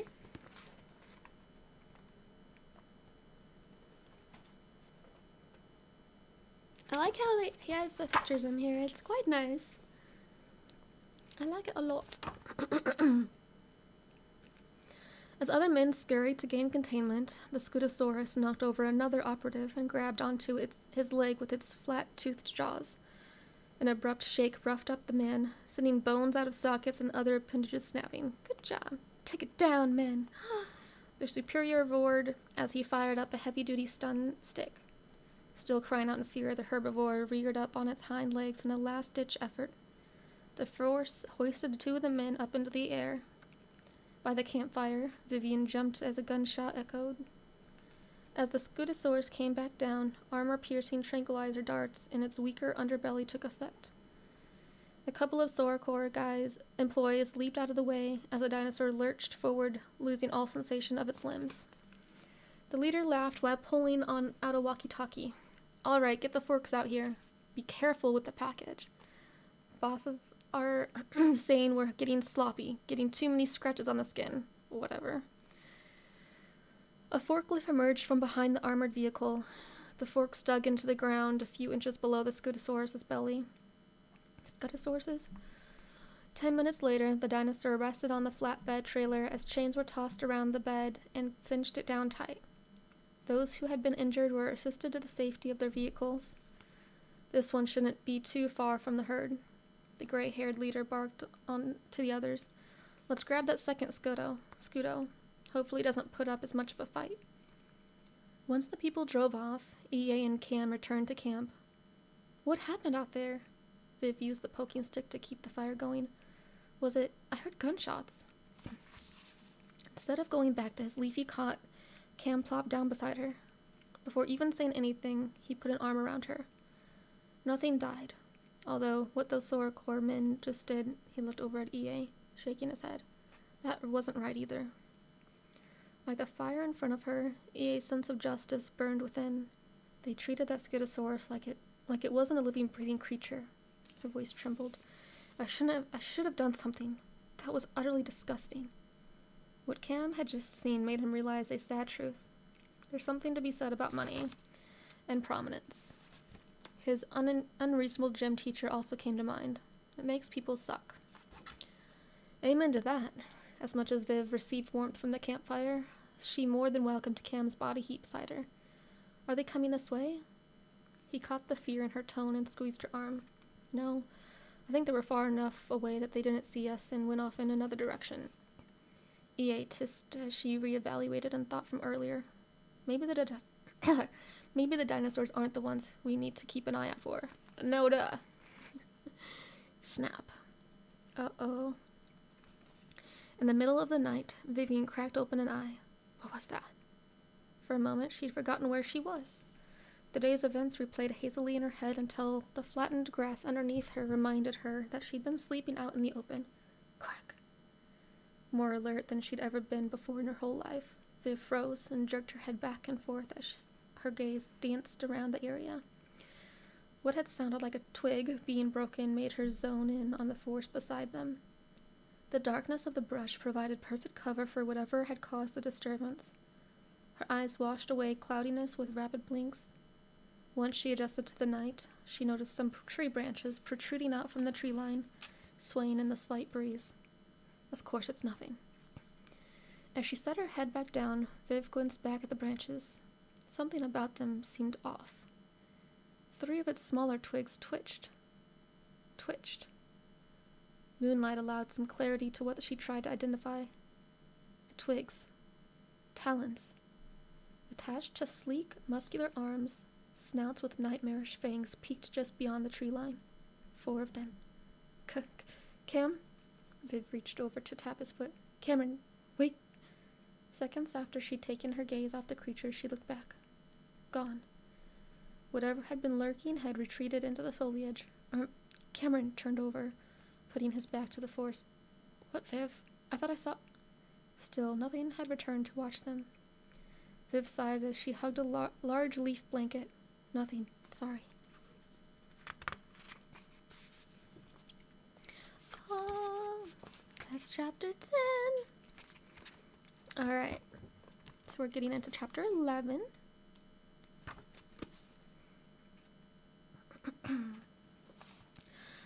Early the next morning, Sebastian woke up to his alarm. Sitting up, he swung his legs over the edge of the bed. His index finger and thumb scans turned on the display of his cell phone on the bedside table. No calls or messages. A couple of work emails had come through. Rather than spend more time with the phone, he picked up the picture which sat almost right beside his bed. A photo of his son, Aiden. The most recent one he could get. Can't call Julie to ask for an updated photo, of course. The whole damn world would come crashing down. Sebastian placed it back on the side table and stood up. A few minutes later, he'd made it to the kitchen, his bare feet slapping against the cold granite floor. Breakfast entered his thoughts as he came between the island and his stainless steel fridge. He opened the fridge door, surveyed his food supplies, and mulled over his options. Tap, tap, tap. Without even looking up from his fridge, Sebastian granted the quick footsteps. Rarsk! Tap, tap, tap. I know you're out there. Rakar!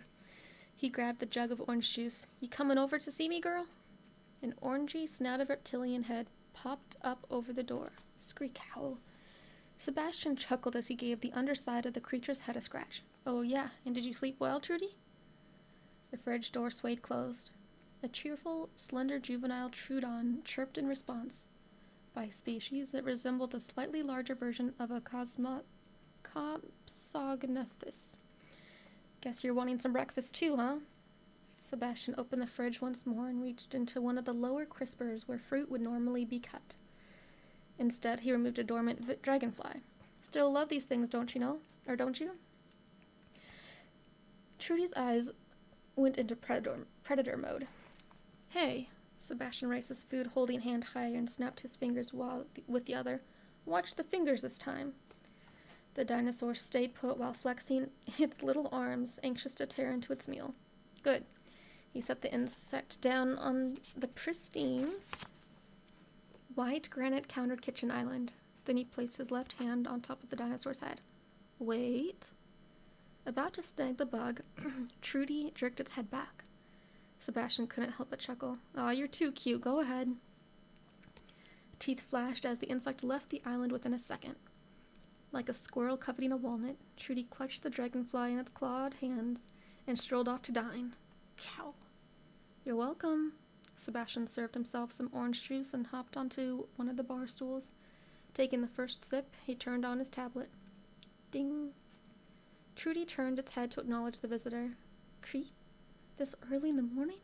Sebastian slid off the stool as he pressed the security app on his tablet. Who does that? Video surveillance showed Felicia Voorhees standing on the porch, dressed in her usual business attire. Still in pajama pants and shirtless, Sebastian sauntered over and squinted as he opened the door. You do realize I'm not on the clock for another couple hours, right? Don't care. She entered his home without asking and peeked at his muscular form. We have a problem to fix. Okay. The abrupt interest put him on edge. Wait, Felicia, can't we take care of whatever you're here for at work? When she made it to his kitchen, she glanced around. Pretty sure you don't want others to learn of what you did last night. What I did? He feigned innocence with a hand on his chest. Not sure if I follow.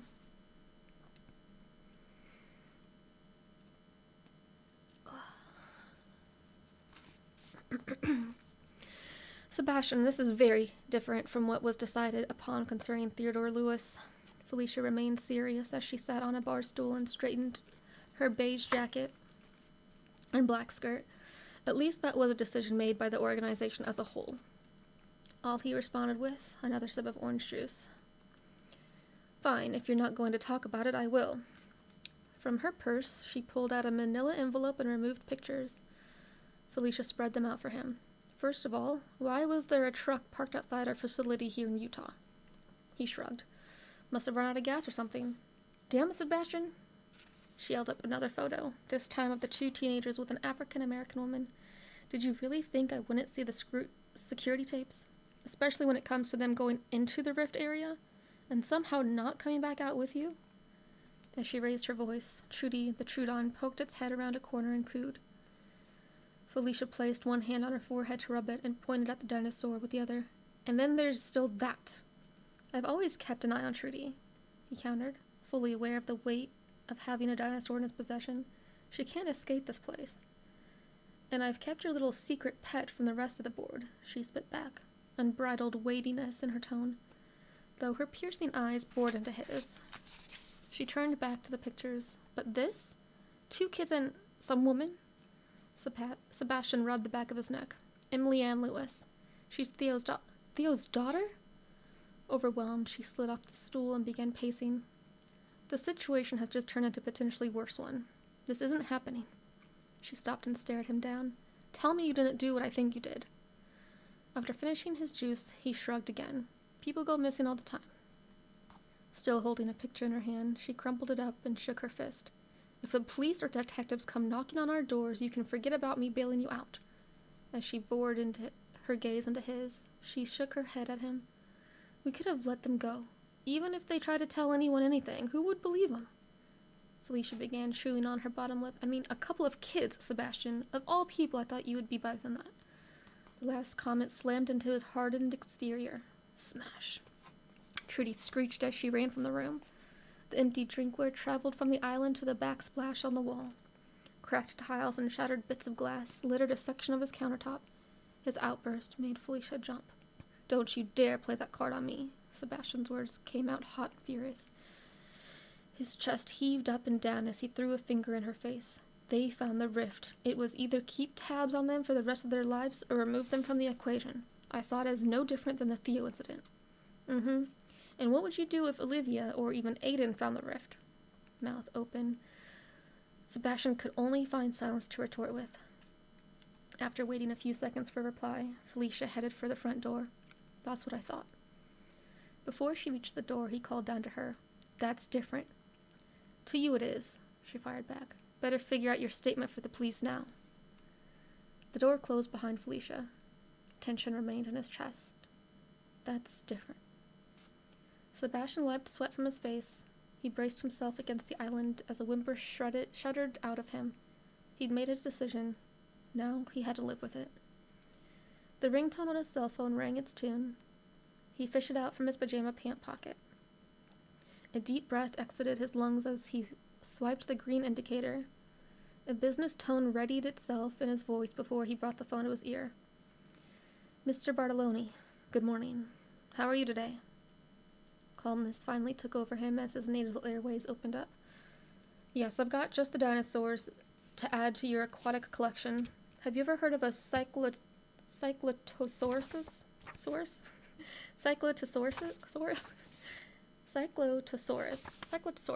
There we go.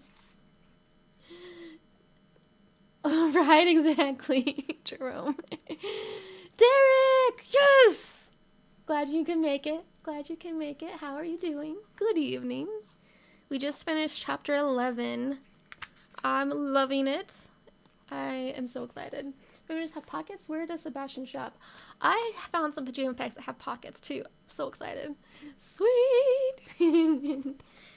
Alright, so we're getting ready for chapter 12, and I am going to take a drink for this reading.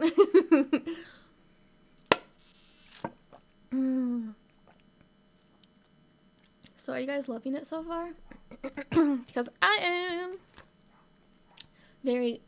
By the way, Derek, I don't know if you probably weren't here for when I was talking about it, but I am very, very much appreciative of you adding pronunciations. I want to thank you.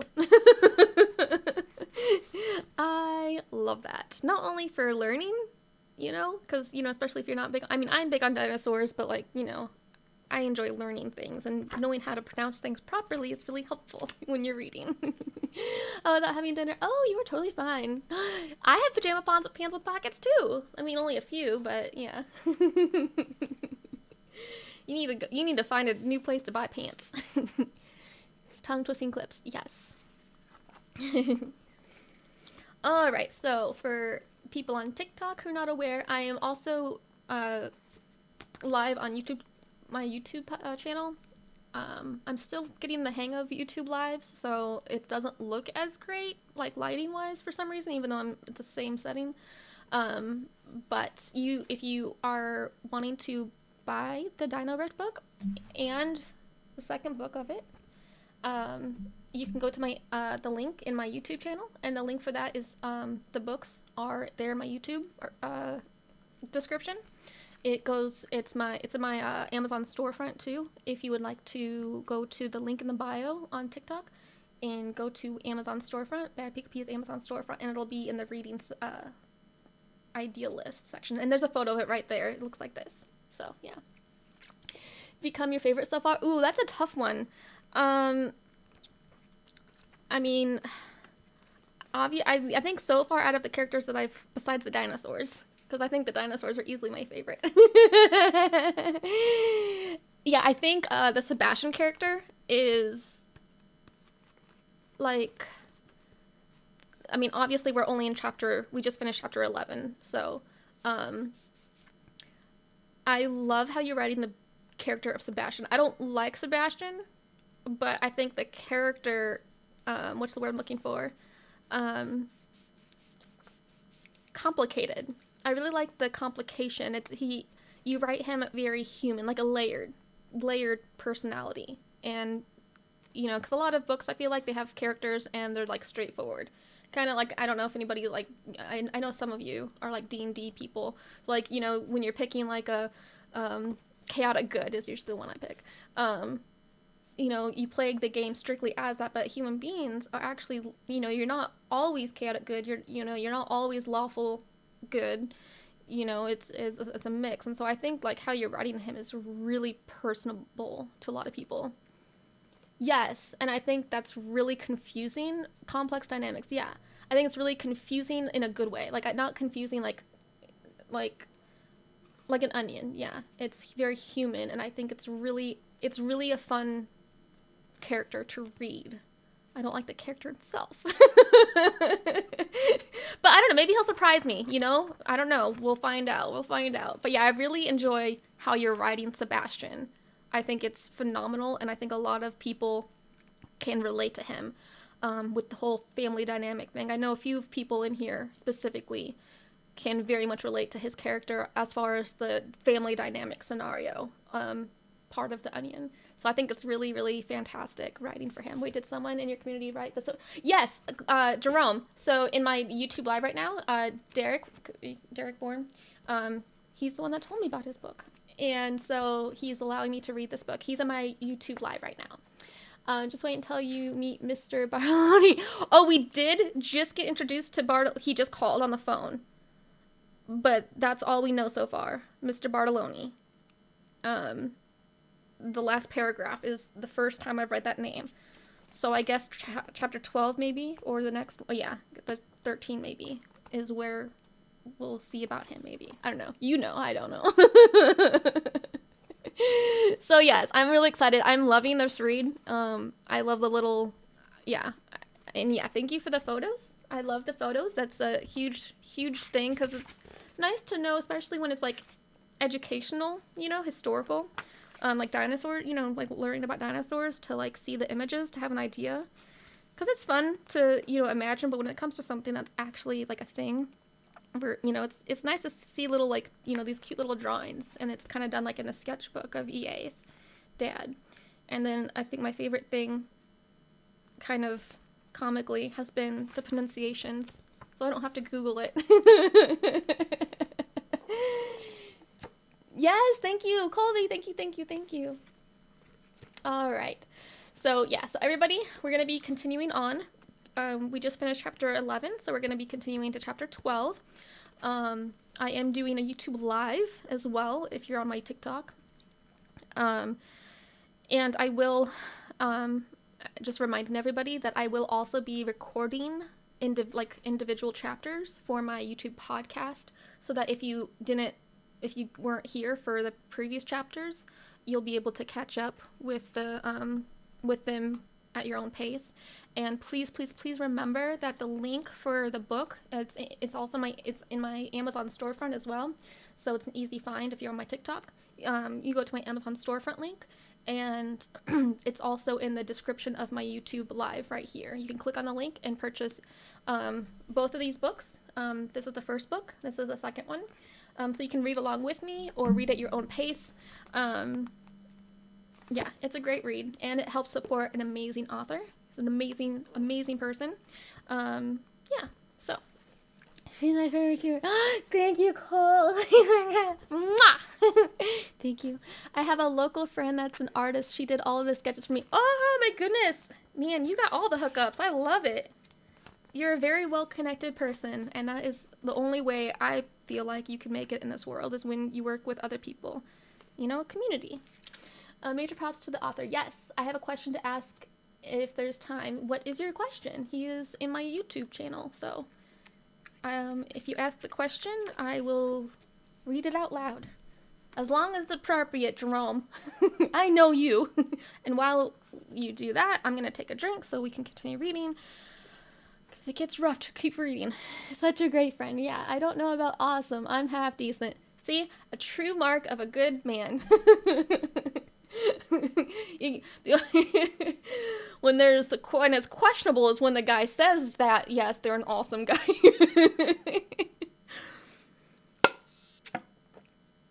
Pajamas are awesome. What do you mean inappropriate? It's Jerome. I think anybody who's been in my community long enough knows Jerome's antics.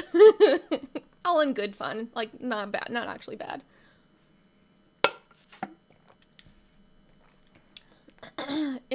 Yeah, he's not actually, like, inappropriate, but, yeah. Alright, so we're gonna go into how does he come up with the storyline of storytelling? Well, I imagine is a big question. I know he's done some interviews, too. Imposter syndrome is a friend of mine. Shh. Isn't it all of ours? Then you're in really good company. This community is all in the same line, I think, of personality. So yeah, I know Derek has done a lot of, well, I don't know about a lot, but I've seen numerous interviews with him.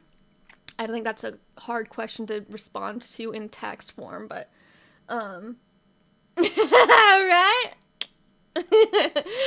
But yeah, I'm on the account, my bad, this is Valentine. Oh, okay, well, hi. Never mind. See, when you guys change names, I get confused.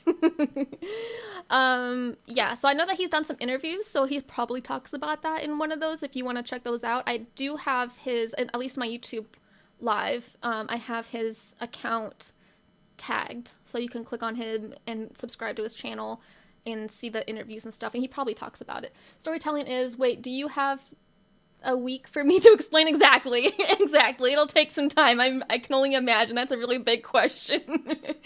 But I'm sure he can confirm or deny if there's an interview that he explains it on his YouTube channel.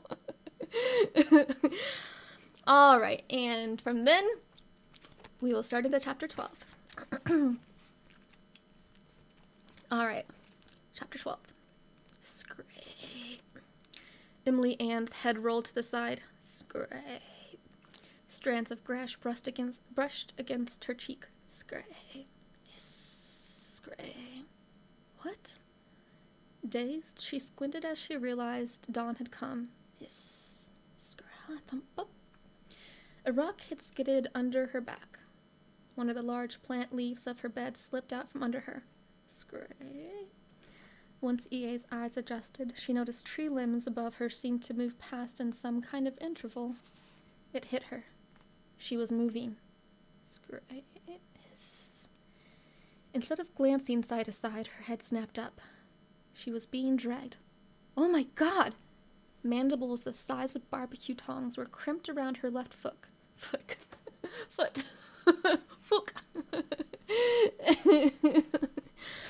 Ah, here we are again. Mandibles the size of barbecue tongs were crimped around her left foot. A reddish-brown, round head hissed with determination once more. EA screamed, "No, help!" An 8-foot-long body with multiple legs glided backwards. From one end of the other, the legs themselves moved up and down in a smooth motion like twisted, grotesque piano keys. Giant millipede! Over by camp, she shouted. The shouts woke Vivian up into a groggy state. It took a moment for the yells to sink in. Her vision cleared as she glanced around. Where EA had slept sat empty, but had left an imprint on the grass. Where did she... Someone help me! Though frightened, Viv shot to her feet. EA, where are you? Is it what I saw last night? Or was it just a dream? In the forest, EA shouted back, grunting and trying her hardest to wriggle free. Being dragged by a freaking bug? Cameron sat up with one eye open. What's going on? Emily's in trouble. Viv rushed over to their captured friend's duffel bag. Maybe the trank gun would work. Up and hobbling over to the edge of the forest. Cam rested against a tree. Tranks may not penetrate. Might need something. A yawn cut him off. A little stronger. Not wanting to waste time, Viv tossed the tranquilizer weapon to him. Try it anyway. We can't lose her. From further into the woods, EA called out, Vivian! Cameron! He stared at the gun in his hands. Nothing like a surge of adrenaline in the morning with the sight of firearms. He set his gaze on the inner forest. We're coming! Leaves and sticks brushed past EA as she continued to thresh. Get off me! Throck! Her free foot walloped the giant millipede on the head.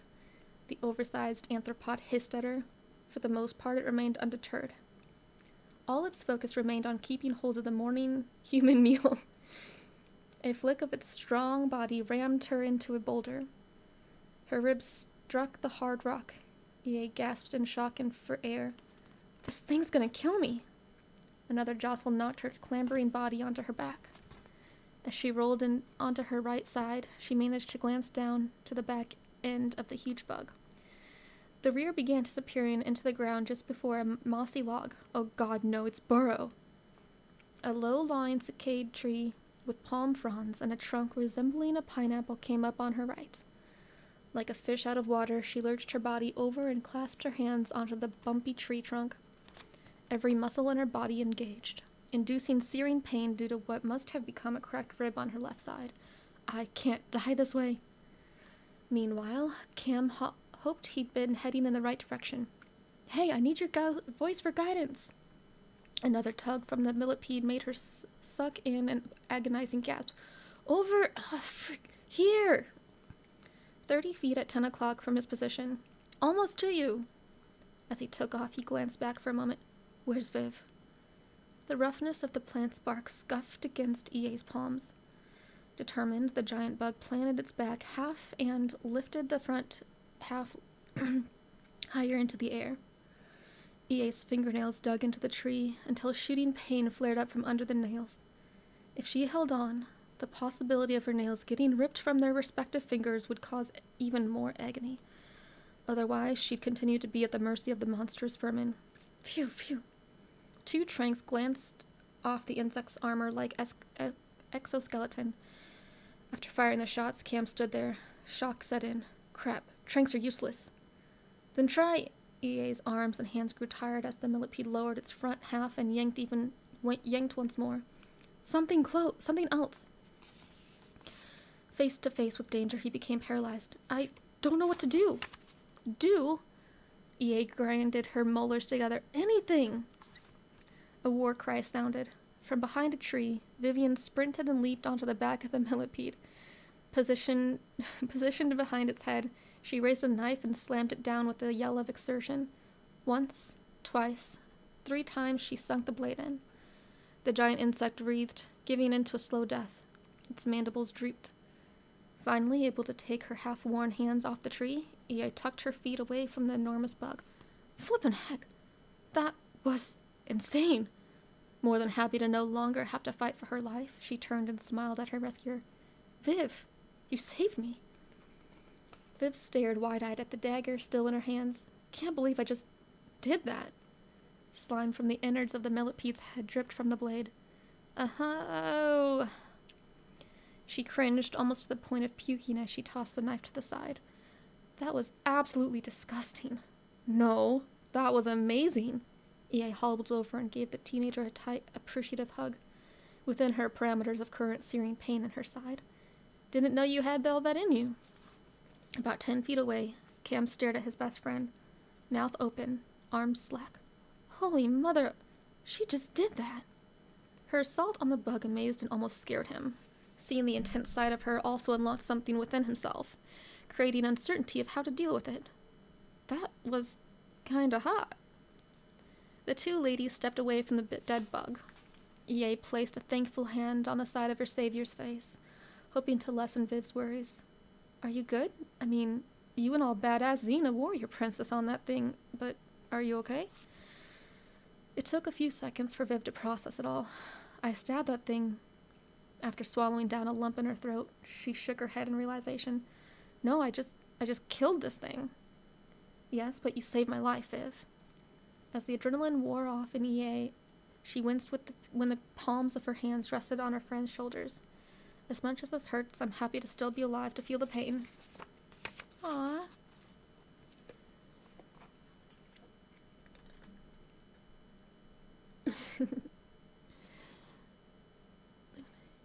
Yeah, no, that was fun. That was intense. And that was kind of funny, too. I write, so it is actual writing style. Wish I could go back. I know where I want to go with the story, but I know where I want to go with the story, but I'm what the author community calls a pantser. I write by the seat of my pants. So, oh, I see. So I let the story go where it wants. That's how I feel like I would write. Is there a different way to write? That's what makes sense to me. But I also have like ADHD, so that's the only way I can operate. Oh, man. Okay, so we're at chapter 12. Ooh, 13 has a, let's see, a journal entry. Let's see where this chapter takes us. There's plotters and then there's pantsers. Apparently I'm a pantser. As long as the pants have pockets, I'm happy.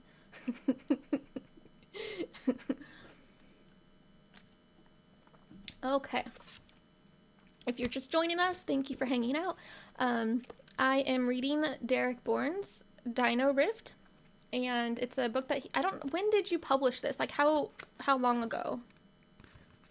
Like when did this get published?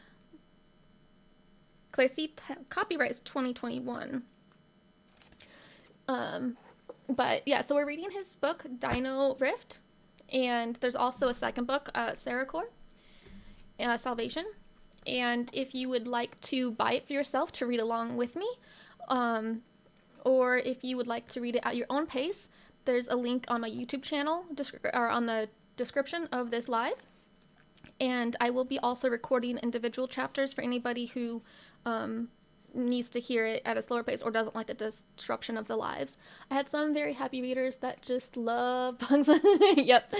August 3rd, 2021. Okay, thank you. So this was published August 3rd, 2021, so it's a fairly newer book, but long enough to where you guys should know about it and have it and own it. So the link for that is in my YouTube live and also in my Amazon storefront. So if you are on my TikTok, you just have to go to my link in my bio and go to Amazon storefront, Bad Pika P's Amazon storefront, and it's in, you'll see a photo of it like pretty much on that certain page. You click on that, it's in like the suggested reading materials in my list, suggested reading, and it has the first book and the second book on there. And of course it helps to support the author, who is amazing and kind, and he's in our community. And yeah, and also please subscribe to my YouTube channel. I'm trying, it's going to take a little while, but I'm trying. My goal is to get to 1,000 subscribers. That'll help me a lot. So please like and share and subscribe. And don't forget to, I also linked the author, Derek Borne, in my description as well. So also give him a follow as well. Hopefully the box of books arrive. Oh, yes. Thank you so much. You are so awesome. Yes. Oh, that's right. And I also will be, I was talking to Derek about it, and I think it's going to be, the details of it specifically I'll come up with later, but essentially he's sending me like autographed book reading materials, so I'm like super thank you. And so these copies I have, I will be giving away to a lucky winner. So if you want to try to win these, it'll be after, I think about it and figure out exactly how to do that. I will be doing that. That is the plan. Thank you again, Derek. I so appreciate that. That is so awesome. I'm a mod. I'm not on your level of talent, but I have access to cool mute features. Jerome. Jerome, you are cool in your own way. You're absolutely... Aw, thank you, Jamie. But I'm not perfect. Nobody's perfect. I appreciate the thought, though. Okay. So, are you guys ready for chapter 13? Okay. Chapter 13. Only embers remained of the fire as they left camp. They'd taken some time to collect more apples in her duffel bag. From now on, they agreed to keep an eye out for any other sources of food. The more food they could find, the less cranky they would become. Emily Ann took the lead with her father's journal in hand. Traversing among the rich foliage and having seen dinosaurs up close made page 6 become more real to her now. Day 2. Since we spent probably too much time among the Amargasaurus herd, today we'll be more focused on getting better acquainted with the lay of the land. This may be difficult because every rustle from the forest and every deep bellow off in the distance begs to be discovered. Ah, there you are! Welcome to the TikTok side. Yes, so there's so much, so very grateful. Once we passed the grassland beyond the rift, a 20-minute walk through a section of the farthest woods brought us to a freshwater lake. Smaller theropods, like Compsognathus, the compies. Oh, here we go. Oh, pronunciation. Thank you. Compsognathus. See, so helpful. Thank you. Compsognathus. I might still be saying that wrong, but at least it's probably better. Compsognathus, late Jurassic. And Troodon, late Cretaceous, like to dart around among the trees. Some are more curious than others, coming about 30 feet away from us. Note, observing Jurassic and Cretaceous dinosaurs together is fascinating. Those in the archaeological and paleontology fields would lose their minds. Keith Archer tried to lure let me read the pronunciation again. Compsognathus. Lure Compsognathus closer with a chunk of his roast beef sandwich. Only one compy was brave enough to make it 5 feet away from us. Strangely, the morsel didn't seem to entice the little guy in any way. For a dinosaur thought to be a carnivore, a scavenger, even more time and study will be required to determine their preferred source of food. As awe-inspiring as it is to venture deeper into the world of this time, only one thought remains at the forefront of my mind. I wish my Emily Ann could be here to experience this with me. Aww. So sweet. Okay, that's the best of that. Okay. The last paragraph of his words seemed to wrap around her heart and made her tear up. After taking a beating from the millipede, she fought back a wince every time she breathed in. Possible cracked rib. Sore ankle. I'm going to make it to you in one piece. Or am I going to make it to you in one piece? Behind her, Cameron strolled alongside Vivian. Should I be calling you Laura Croft from now on? He grinned as he reached over and squeezed her bicep through her light sweater. Realizing he'd become fascinated by her muscle, he coughed himself back into a relatively normal headspace. Boys, am I right? So easily impressed. Oh man, cracks me up. The intensity of the experience still gave Viv's hand a slight tremor. Didn't think you needed to know, but for the past year I've been trying my best of getting into a morning workout routine. Mostly body weight stuff. Well, you're a beast, just saying. His compliment made her smile, as well as give his left shoulder a shove. I'd rather be a beast than a popsicle. Cameron stopped marching and gave her a puzzled look. What's that supposed to mean? You froze back there. Back in step with her, he stared at the ground, sheepish. Yeah, well, when you're 10 feet away from a massive insect. Vivian glanced over and noticed his embarrassment. For encouragement, she brushed a finger against his chin to tilt it back up. Hey, no one's blaming you. We get it. This is all new. By the time she'd finished, she discovered that her hand had gone further than expected, rubbing his arm for extra reassurance. Crap, did I just do that to him? Quick, change the topic. She pulled a rebellious hand back. For the record, I hope we never have to deal with another freaking millipede ever again. Careful what you wish for. Might be worse. He smirked. You've got experience now, though. Doesn't matter.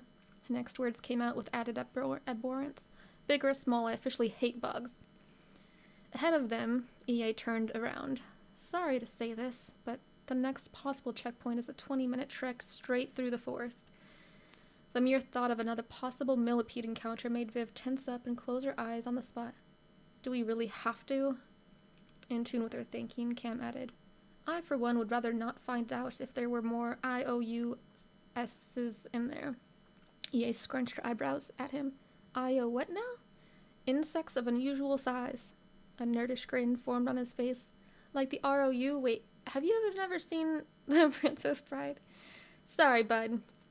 Oh, that's a shame. That's a disservice to anybody who hasn't seen it.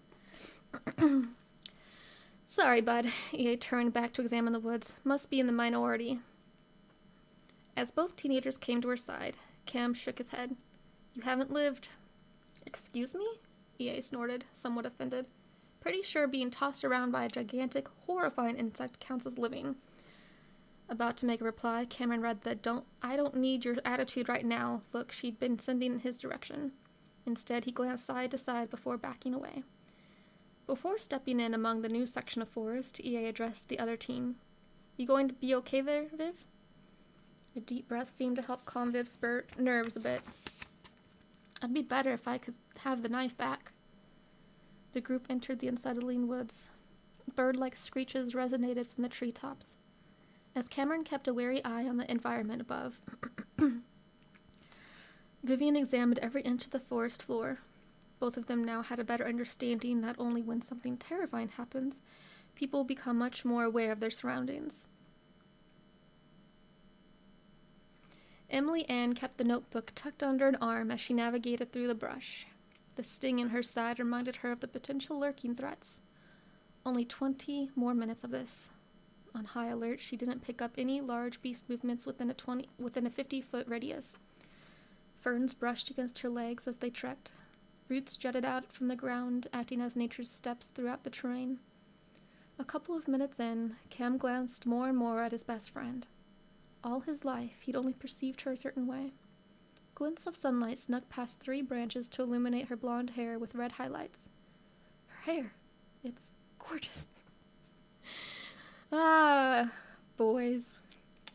Like rose gold. The moment she displayed her strength replayed in his mind, never realized how strong she was. One of the tree roots tripped him off balance for a moment. A little ahead, Viv checked on him. You all right, Cam? I'm good, yeah. Back on track, he exercised more caution where he stepped. Just got thinking. Maybe shouldn't say that out loud. Kinda got distracted is all. What you thinking about? Ah, thank you, Carm.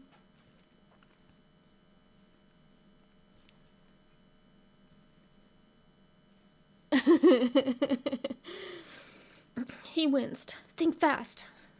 Well, I started wondering, what happened to Mo? Thought you'd bonded with the rascal.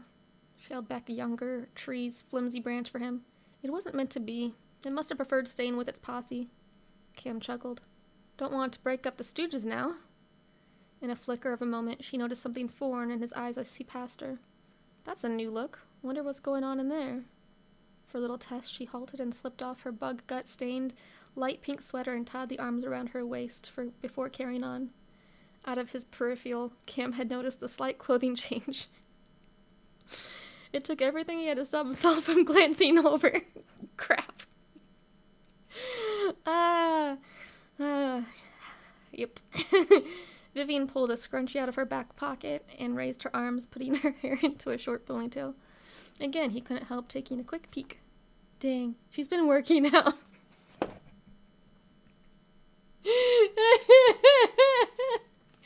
You got it down.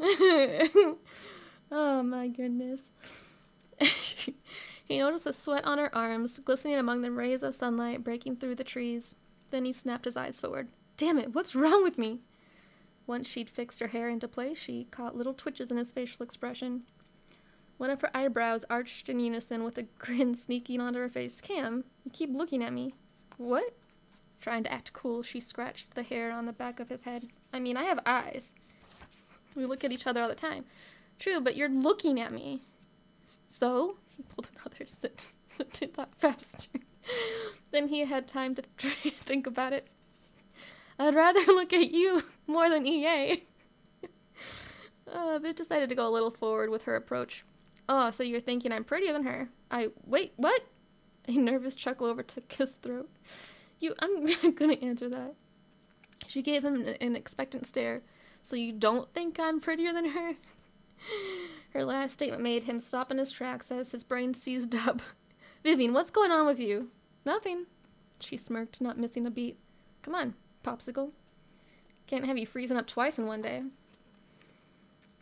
A couple of wide tree trunks created a narrow passage. Since they'd been busy talking, their arms brushed together as they assumed the opening would be wide enough for them both. The warmth of his skin brushing against hers made Viv blush. A breath shot up from her lungs and hitched in her throat. For Cam, the sensation lingered on his forearm. Sorry. In gentlemanly fashion, he held his arm out, all chivalrous, to let her go first. After you, Lady Lancaster. Though it had been an accidental skin contact, for some reason he wanted more of it. Perhaps it was because she was the only true friend and the closest thing he had to family among the current dilemma. Every other reason seemed to make his veins pump blood a little quicker. I bet they did. Sorry. Everyone traveled in silence the rest of the way. No creature crossed their path. Only odd chirps and shrieks reminded the humans that they weren't alone. Few trees remained, allowing everyone to gaze past to the freshwater checkpoint. It wasn't until the picturesque water came into view that Cameron realized how thirsty he'd become. Plus, his newfound view of Vivian scratched away at his insides. The awkward moments and his nerves seemed to suck all the moisture from his mouth and throat. EA reached the edge of the forest. This is the next... Water! Cam blew past her, craving a drink. As she reached out for his shirt, he'd already gone too far. We should check for... This is fresh water, right? It is, but we... Got any straws in that duffel bag of yours? Already at the water's edge. He turned right and stepped up into a pierre-like fallen tree trunk. Nope, we're entering a new biome, though. EA called out to him with a warning tone. Might want to check for dinosaurs around here. At the border of the woods, Viv joined her. He's a little preoccupied right now. EA considered taking off her shoes to walk on the stretch of sand and stones. Didn't realize thirst could be so distracting. With a giggle, Viv countered, pretty sure it's not the water. Perched near the end of the collapsed tree, Cameron held onto a small branch as he lowered his mouth to the water. Slurp. Refreshing liquid entered his mouth and replenished his parched throat. The drink helped him to clear his head until new questions arrived. Does she actually have feelings for me? Did she mean to touch my arm like that? Another gulp of water didn't do much for his throat on the next question. Should I have feelings for her? Viv called over. Are you sure you should be drinking that? Might be some weird stuff in there. Slurp. He wiped his chin with the back of his hand. Compared to the chemical-riddled water of our time, I think it's safe. Slurp splash. Still a fair distance from her friend, Viv's ears perked up as she turned to EA. Did you hear that? Her gaze darted over to Cam, who hadn't fallen in the lake. Swear had something hit the water. EA yelled over as she came closer to him. Eyes up, Cam. Something's out there. After another slurp, he pulled himself back up a bit. This water's so clear and delicious, I can't even see right to the... Below the surface, piercing amber eyes with black diamond-shaped irises glared up at him. Every single muscle of his locked into place. Oh no, he's freezing. He's a freezer! From Viv's position, she could read his expression. What's wrong, Cam? On the log, he opened his mouth only to hesitate. Do I say anything? So far, it only said at the bottom of the lake. Will it attack if I speak? Vivian marched toward him. Cameron? The crunch of her shoes on the rocky shore made him glance at Viv. Don't come any closer to...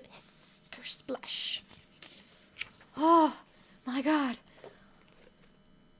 I will say, despite being teenagers and assumed to be... Can I say dumbass? Dumbasses in general.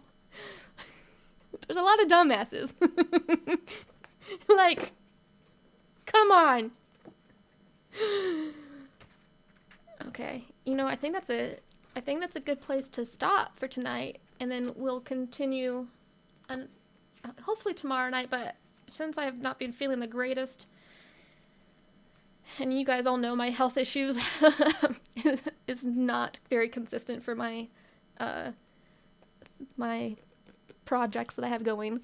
It doesn't let me to be very consistent, but I will try either tomorrow night, or at least if not, then the following night, as long as my body is starting to feel better, like today.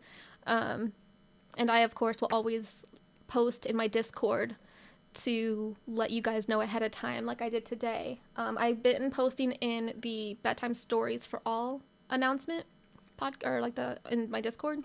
So if you're not following that and you want to be alerted when I am going to be reading the next chapters, make sure you follow that channel so you can get notifications for that.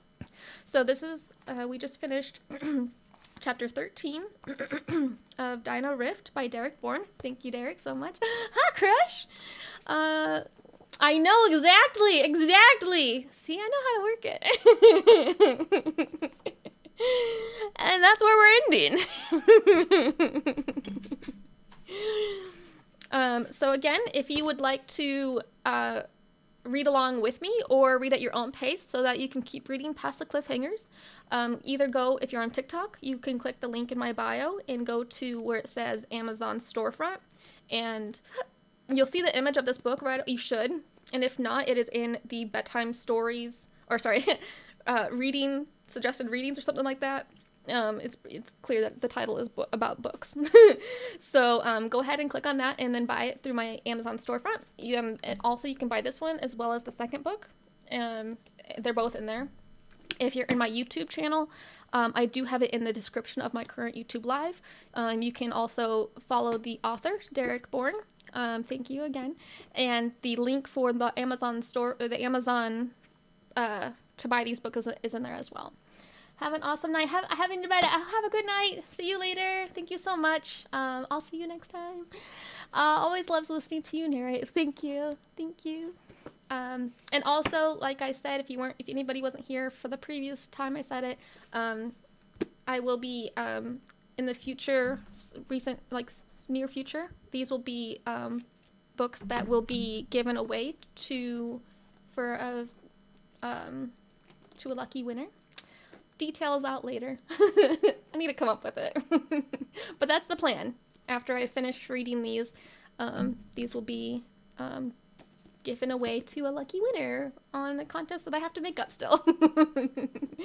But yes, have a wonderful night. Thank you guys so much. Always appreciate it. Please make sure you like and subscribe to the YouTube channel, as well as for the author. Please go ahead, and the link for his channel is in there as well. Appreciate it so much. Thank you guys. Have a wonderful, wonderful evening. Night.